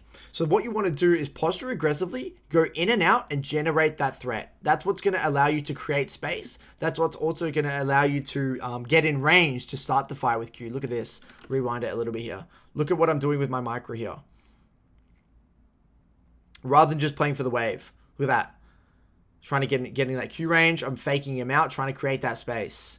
And this will allow me to slow build more effectively. So there's Udyr bot side, which means I have an opportunity to gank top here. Because Udyr's bot side. And that's the benefit of having these really good quality wards. Now I know what side of the map Udyr's on. I know they can't counter gank, so I instantly go top. As soon as I see the jungler on that side of the map, I sweep and I make my way up top side, knowing that top has no flash. And I'm pretty sure I know that Twisted Fate has no ultimate either. Help him get the rift a little bit. And I asked, does he have R? And then he pinged it, so I'm assuming no. Yeah. So I go in, he lands a stun. Beautiful. And then we get a nice little kill there. Insta reset. Now this is the beautiful thing about TP. Ready? Look at this. So the default response for a mid laner, if I make a play topside, what are they going to do? They're going to make a play bot. But I'm playing Fizz with TP. So I'm panning my camera bot instantly already, expecting this sort of thing. TP behind. Oh, no, no, no. How frustrating would that be to verse? Making a top dive, and then you make a bot dive, and then I capitalize on it, and look at that. End of review. If I'm playing that, if I'm that Twisted Fate, end of review. No counterplay. Now I come back mid, shove in the wave, get a plate, reset for my Zhonyas. We're cooking with gas now. Now they went for a play bot. I shove in mid again. Actually, okay, what I do here, I knew that someone had to catch this top wave because I saw Kayle was bot, Aphelios and Soraka were mid, and this is what one of those creative roam plays are. This is what I was talking about in the third section of learning Fizz. If we go back here, let's actually break it down. The information that I had in this moment. Now, Twisted Fate ended up, I believe, he ulti bot. Yeah, no, he TP'd bot, sorry. So Twisted Fate TP'd bot and Kayle TP'd bot behind them. And they overstayed. So that whole messy thing happened. A few of them die and so on and so forth. But right now, me and the Aurelia are coming out of base. So what does this mean? Someone is going to have to come mid very soon. And someone is going to have to come top. So I go mid. And then I see the Aphelios in a second show mid. So I'm thinking to myself, okay, no one's going to be bot side because Kayle's there. And Aphelios is already here. So who's the only person to go here? Twisted Fate. Twisted Fate's going to be the only person here. And I know I have a bit of tempo. And Udyr is bot. So he's going to be an isolated lane by himself. So I sweep. And I come up here. Knowing that Twisted Fate's going to want to catch this wave. Or someone has to come to this wave here. And then I end up, unfortunately, missing my ultimate here. Point blank. And not eating the stun. But I still get his flash. Just miss execution. But the theory behind it was really, really good. So I was happy with that play. Well, simultaneously happy and not happy. Now, Dragon's coming up in 37 seconds. I timed the AD and the mid flash because they're very important for me and literally changed the way I play fights. Now, again, even though I don't have ultimate, I'm still really strong. I have my Zhonyas. I have Ignite. I know this guy doesn't have flash. And because I know he doesn't have flash, look what I do. I can just start the fight with my E. I don't need to start the fight with my Q and then chase with E. I don't need to be worried that, oh my god, is he going to flash or anything like that. No, I can literally start the fight with my E because I know that he doesn't have flash and he's just going to get one shot. Beautiful. Come back. Fast forwarding a little bit here. We swap up the lane assignments because my AD carry and support have already got bot tower. So like I said in the previous mid to late game example, my mindset in the mid to late game like this is go to a side lane, have my sweeper, get a little bit of vision, push, move, push, move, push, move. Either look for creative picks in the side lane in transition, or create man advantage fights and just push and move and come in from the flank and dive them or something like that. So here I shove the wave. I go into the vision, into their jungle to clear vision, make sure there's nothing here, and then I loop around. He overextends, lands an ultimate. Boom. He's just dead now. Now the game's basically getting out of control. Now fast forwarding a little bit, and just so we can really solidify translating leads, I come back onto top side, knowing that Rift Hole is the next objective. My default response is never to come in from a linear location. Look at it. It's always to come around here, come in from the side, use my sweeper, and come in from an angle. It's never to come in from a linear direction. And here I should have actually max range ulti, and then I missed my ultimate again. To be honest, this is actually a really bad play, because I don't have ignites. My teammates aren't in location. So this is just never a good play. What I actually should have done is actually went straight topside, cleared that wave, then walked mid, because then Kha'Zix would be ready and then Kai'Sa would be ready. This is actually just a bad play. Even though I missed my ultimate, I don't even think I can actually... This play can't even work anyway. It's too difficult to actually hit the max range ultimate onto that Aphelios. Alright, so they end up chasing because they're desperate and they probably know Aurelia's not here.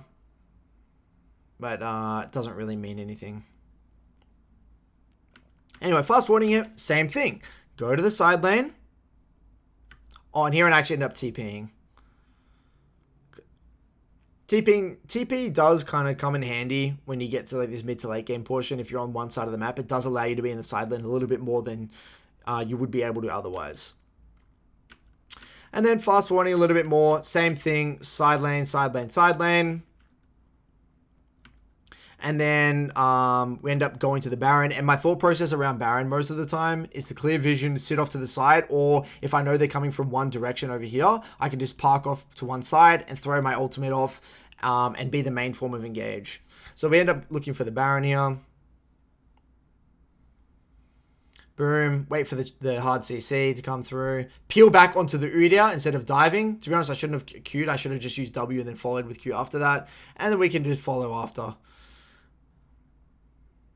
Beautiful. And then we just basically end off this clean.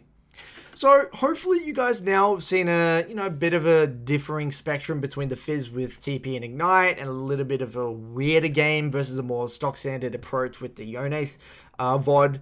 If you have any questions at all between these two VODs or anything that you've seen in the video so far, let me know in the comment section. But now what we're going to do is go on to the community Q&A. Now for the Fizz community questions, guys. So I think it was about like a week ago, I asked you guys what questions you had with Fizz for this guide. So now I've just picked out a handful, a series of questions. The first one here is from Charles Batowski, and he asks, how to roam against certain matchups that out-push you or clear waves very fast. It can feel very punishing.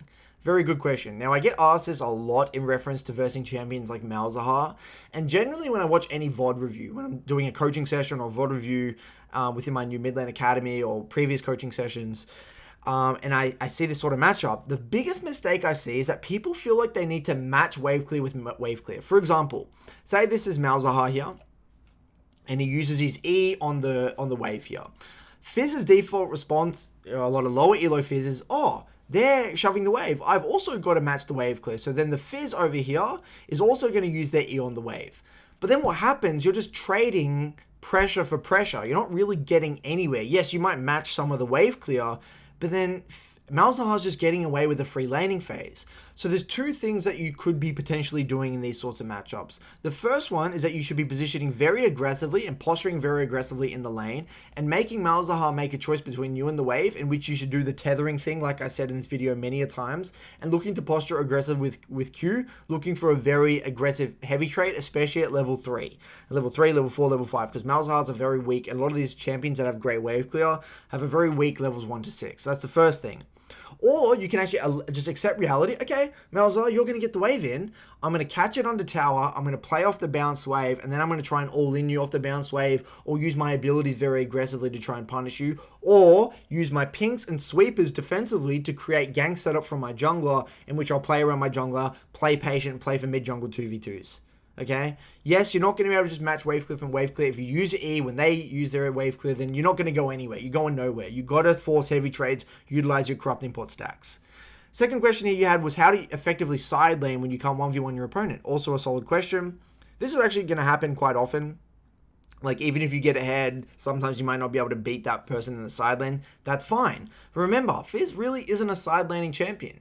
Sometimes you're not even going to be able to go to the side lane that often at all. So all you're going to be doing is catching the waves deep in the lane, shoving out 1 or 2 waves, and then pushing and moving, either trying to make a pick, catch someone out from transition, waiting for them to engage and you coming in from the side, or even just, sitting next to the objective, knowing that you can't go to the side lane, but I know Dragon's coming up in 20 seconds. I'm going to get to the objective early, sit off to the side, and then utilize the strengths of my kit. It's okay if you can't just 1v1 someone. Or, if you feel like you can't 1v1, but you can actually win the 2v2, then you tell your jungler, type in chat, hover me top side, and then play for the 2v2 that way. This is really not a big problem if you can't 1v1 your opponent in the side lane. Next one here, how to play Fizz in team fights in mid-game without an early lead.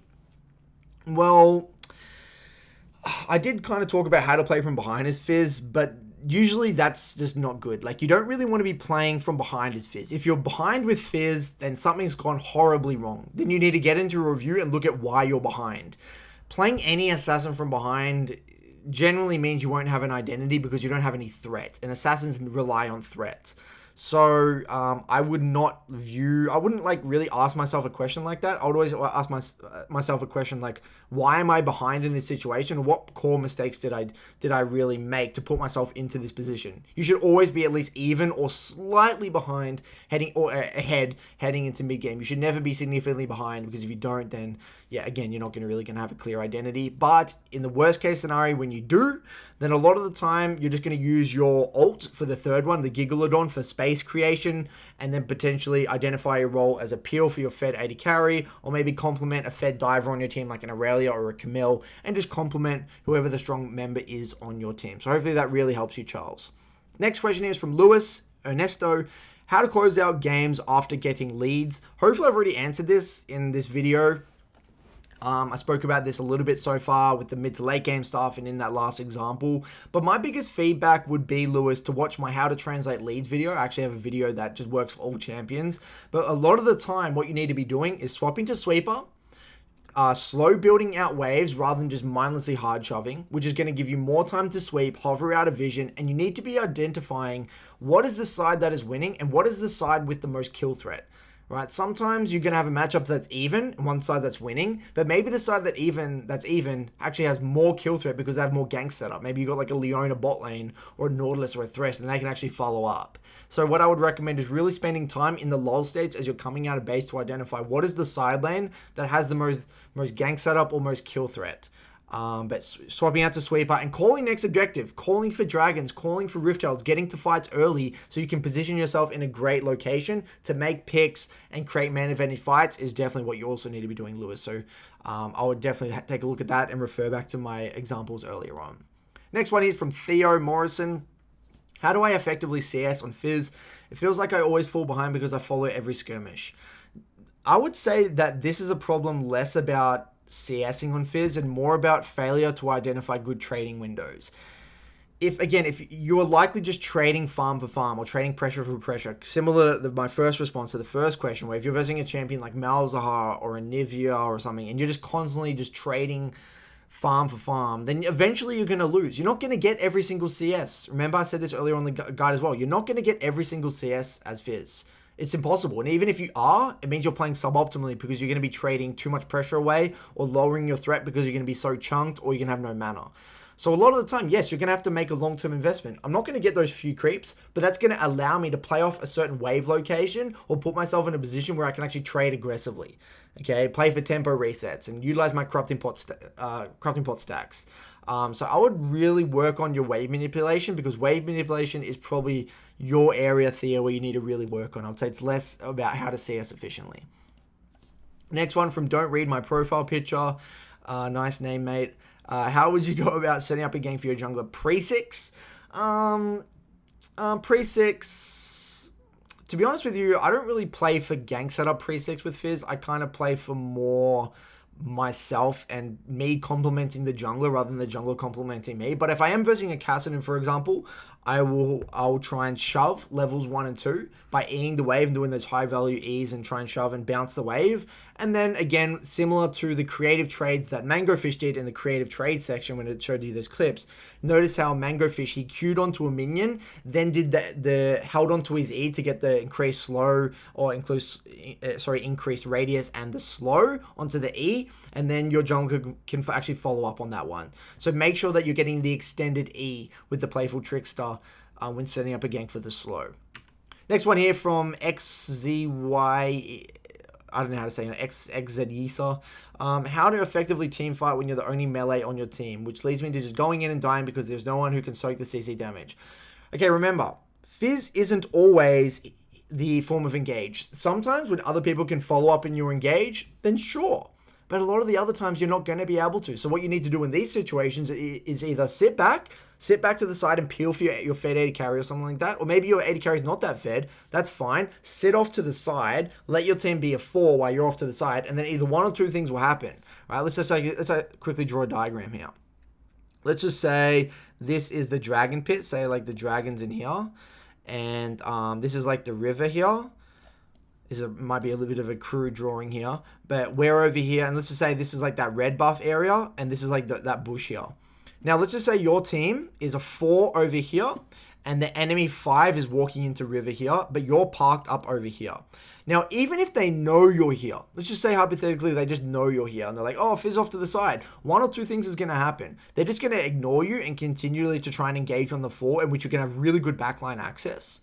which is going to be really great for you. And you're not going to be the sole form of engage, and they're likely going to be split and much easier for you to get an engage off. Or they're going to send 1 or 2 people to distract you, in which, you know, then you're splitting up the fight, and then your team has a chance to win the 4v4 or even 4v3, depending if you can get past this person or even kill this person. So I would really take a good hard look at how you're identifying your role and compositions and get more creative with your positioning. Next one here from Crash Heart. How often should you use W for farming? All the time, man. Use it all the time. And one more just because. Do you max E first in Season 11? Yes, you do. The reason being, I know some fizzes like to put a few points in W in some melee matchups, but I'm personally not a fan of that because I feel like the wave clear portion of the E is very important, and it also reduces its cooldown as you level up E as well, which is also very important. And because it's a core bread and butter ability, both offense and defense and wave clear, it's just way too important to max that E. Next one is from Jack Dyer. Love that you're doing a Fizz guide. How do you effectively play with Ludens, Liandry's instead of Night Harvest or Rocket Belt? I definitely miss the 300 to 350 health, less frequent engages, or less committal.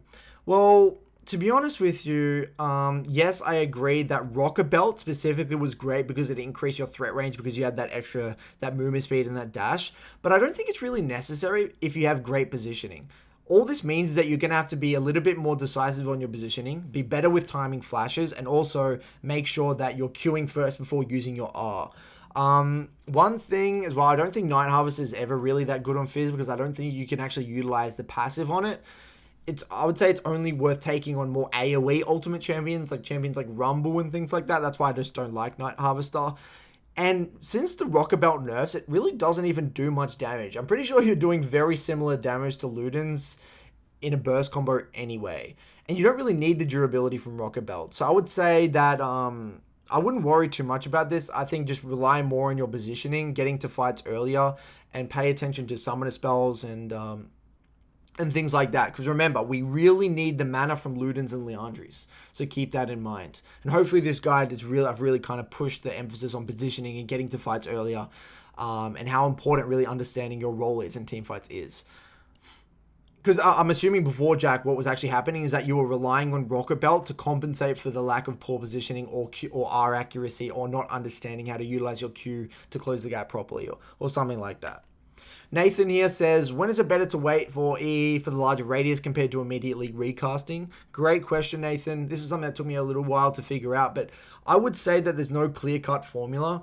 But the main thing is that E is great, or the slow E, the larger E radius, is great when you either want to get AoE in a team fight, which is very good when you're trying to AoE multiple targets, or you're trying to set up a gank, or you're playing versus a champion that like a melee champion, and they have to try and run at you afterwards to trade on the back end. So if I trade onto a Yone, for example, say I do a Q, auto W, and say, let's just say, for example, they don't have E, and then I do a long extended E to get the slow, if they try to chase me after, he's not going to be able to get in range because they're slow.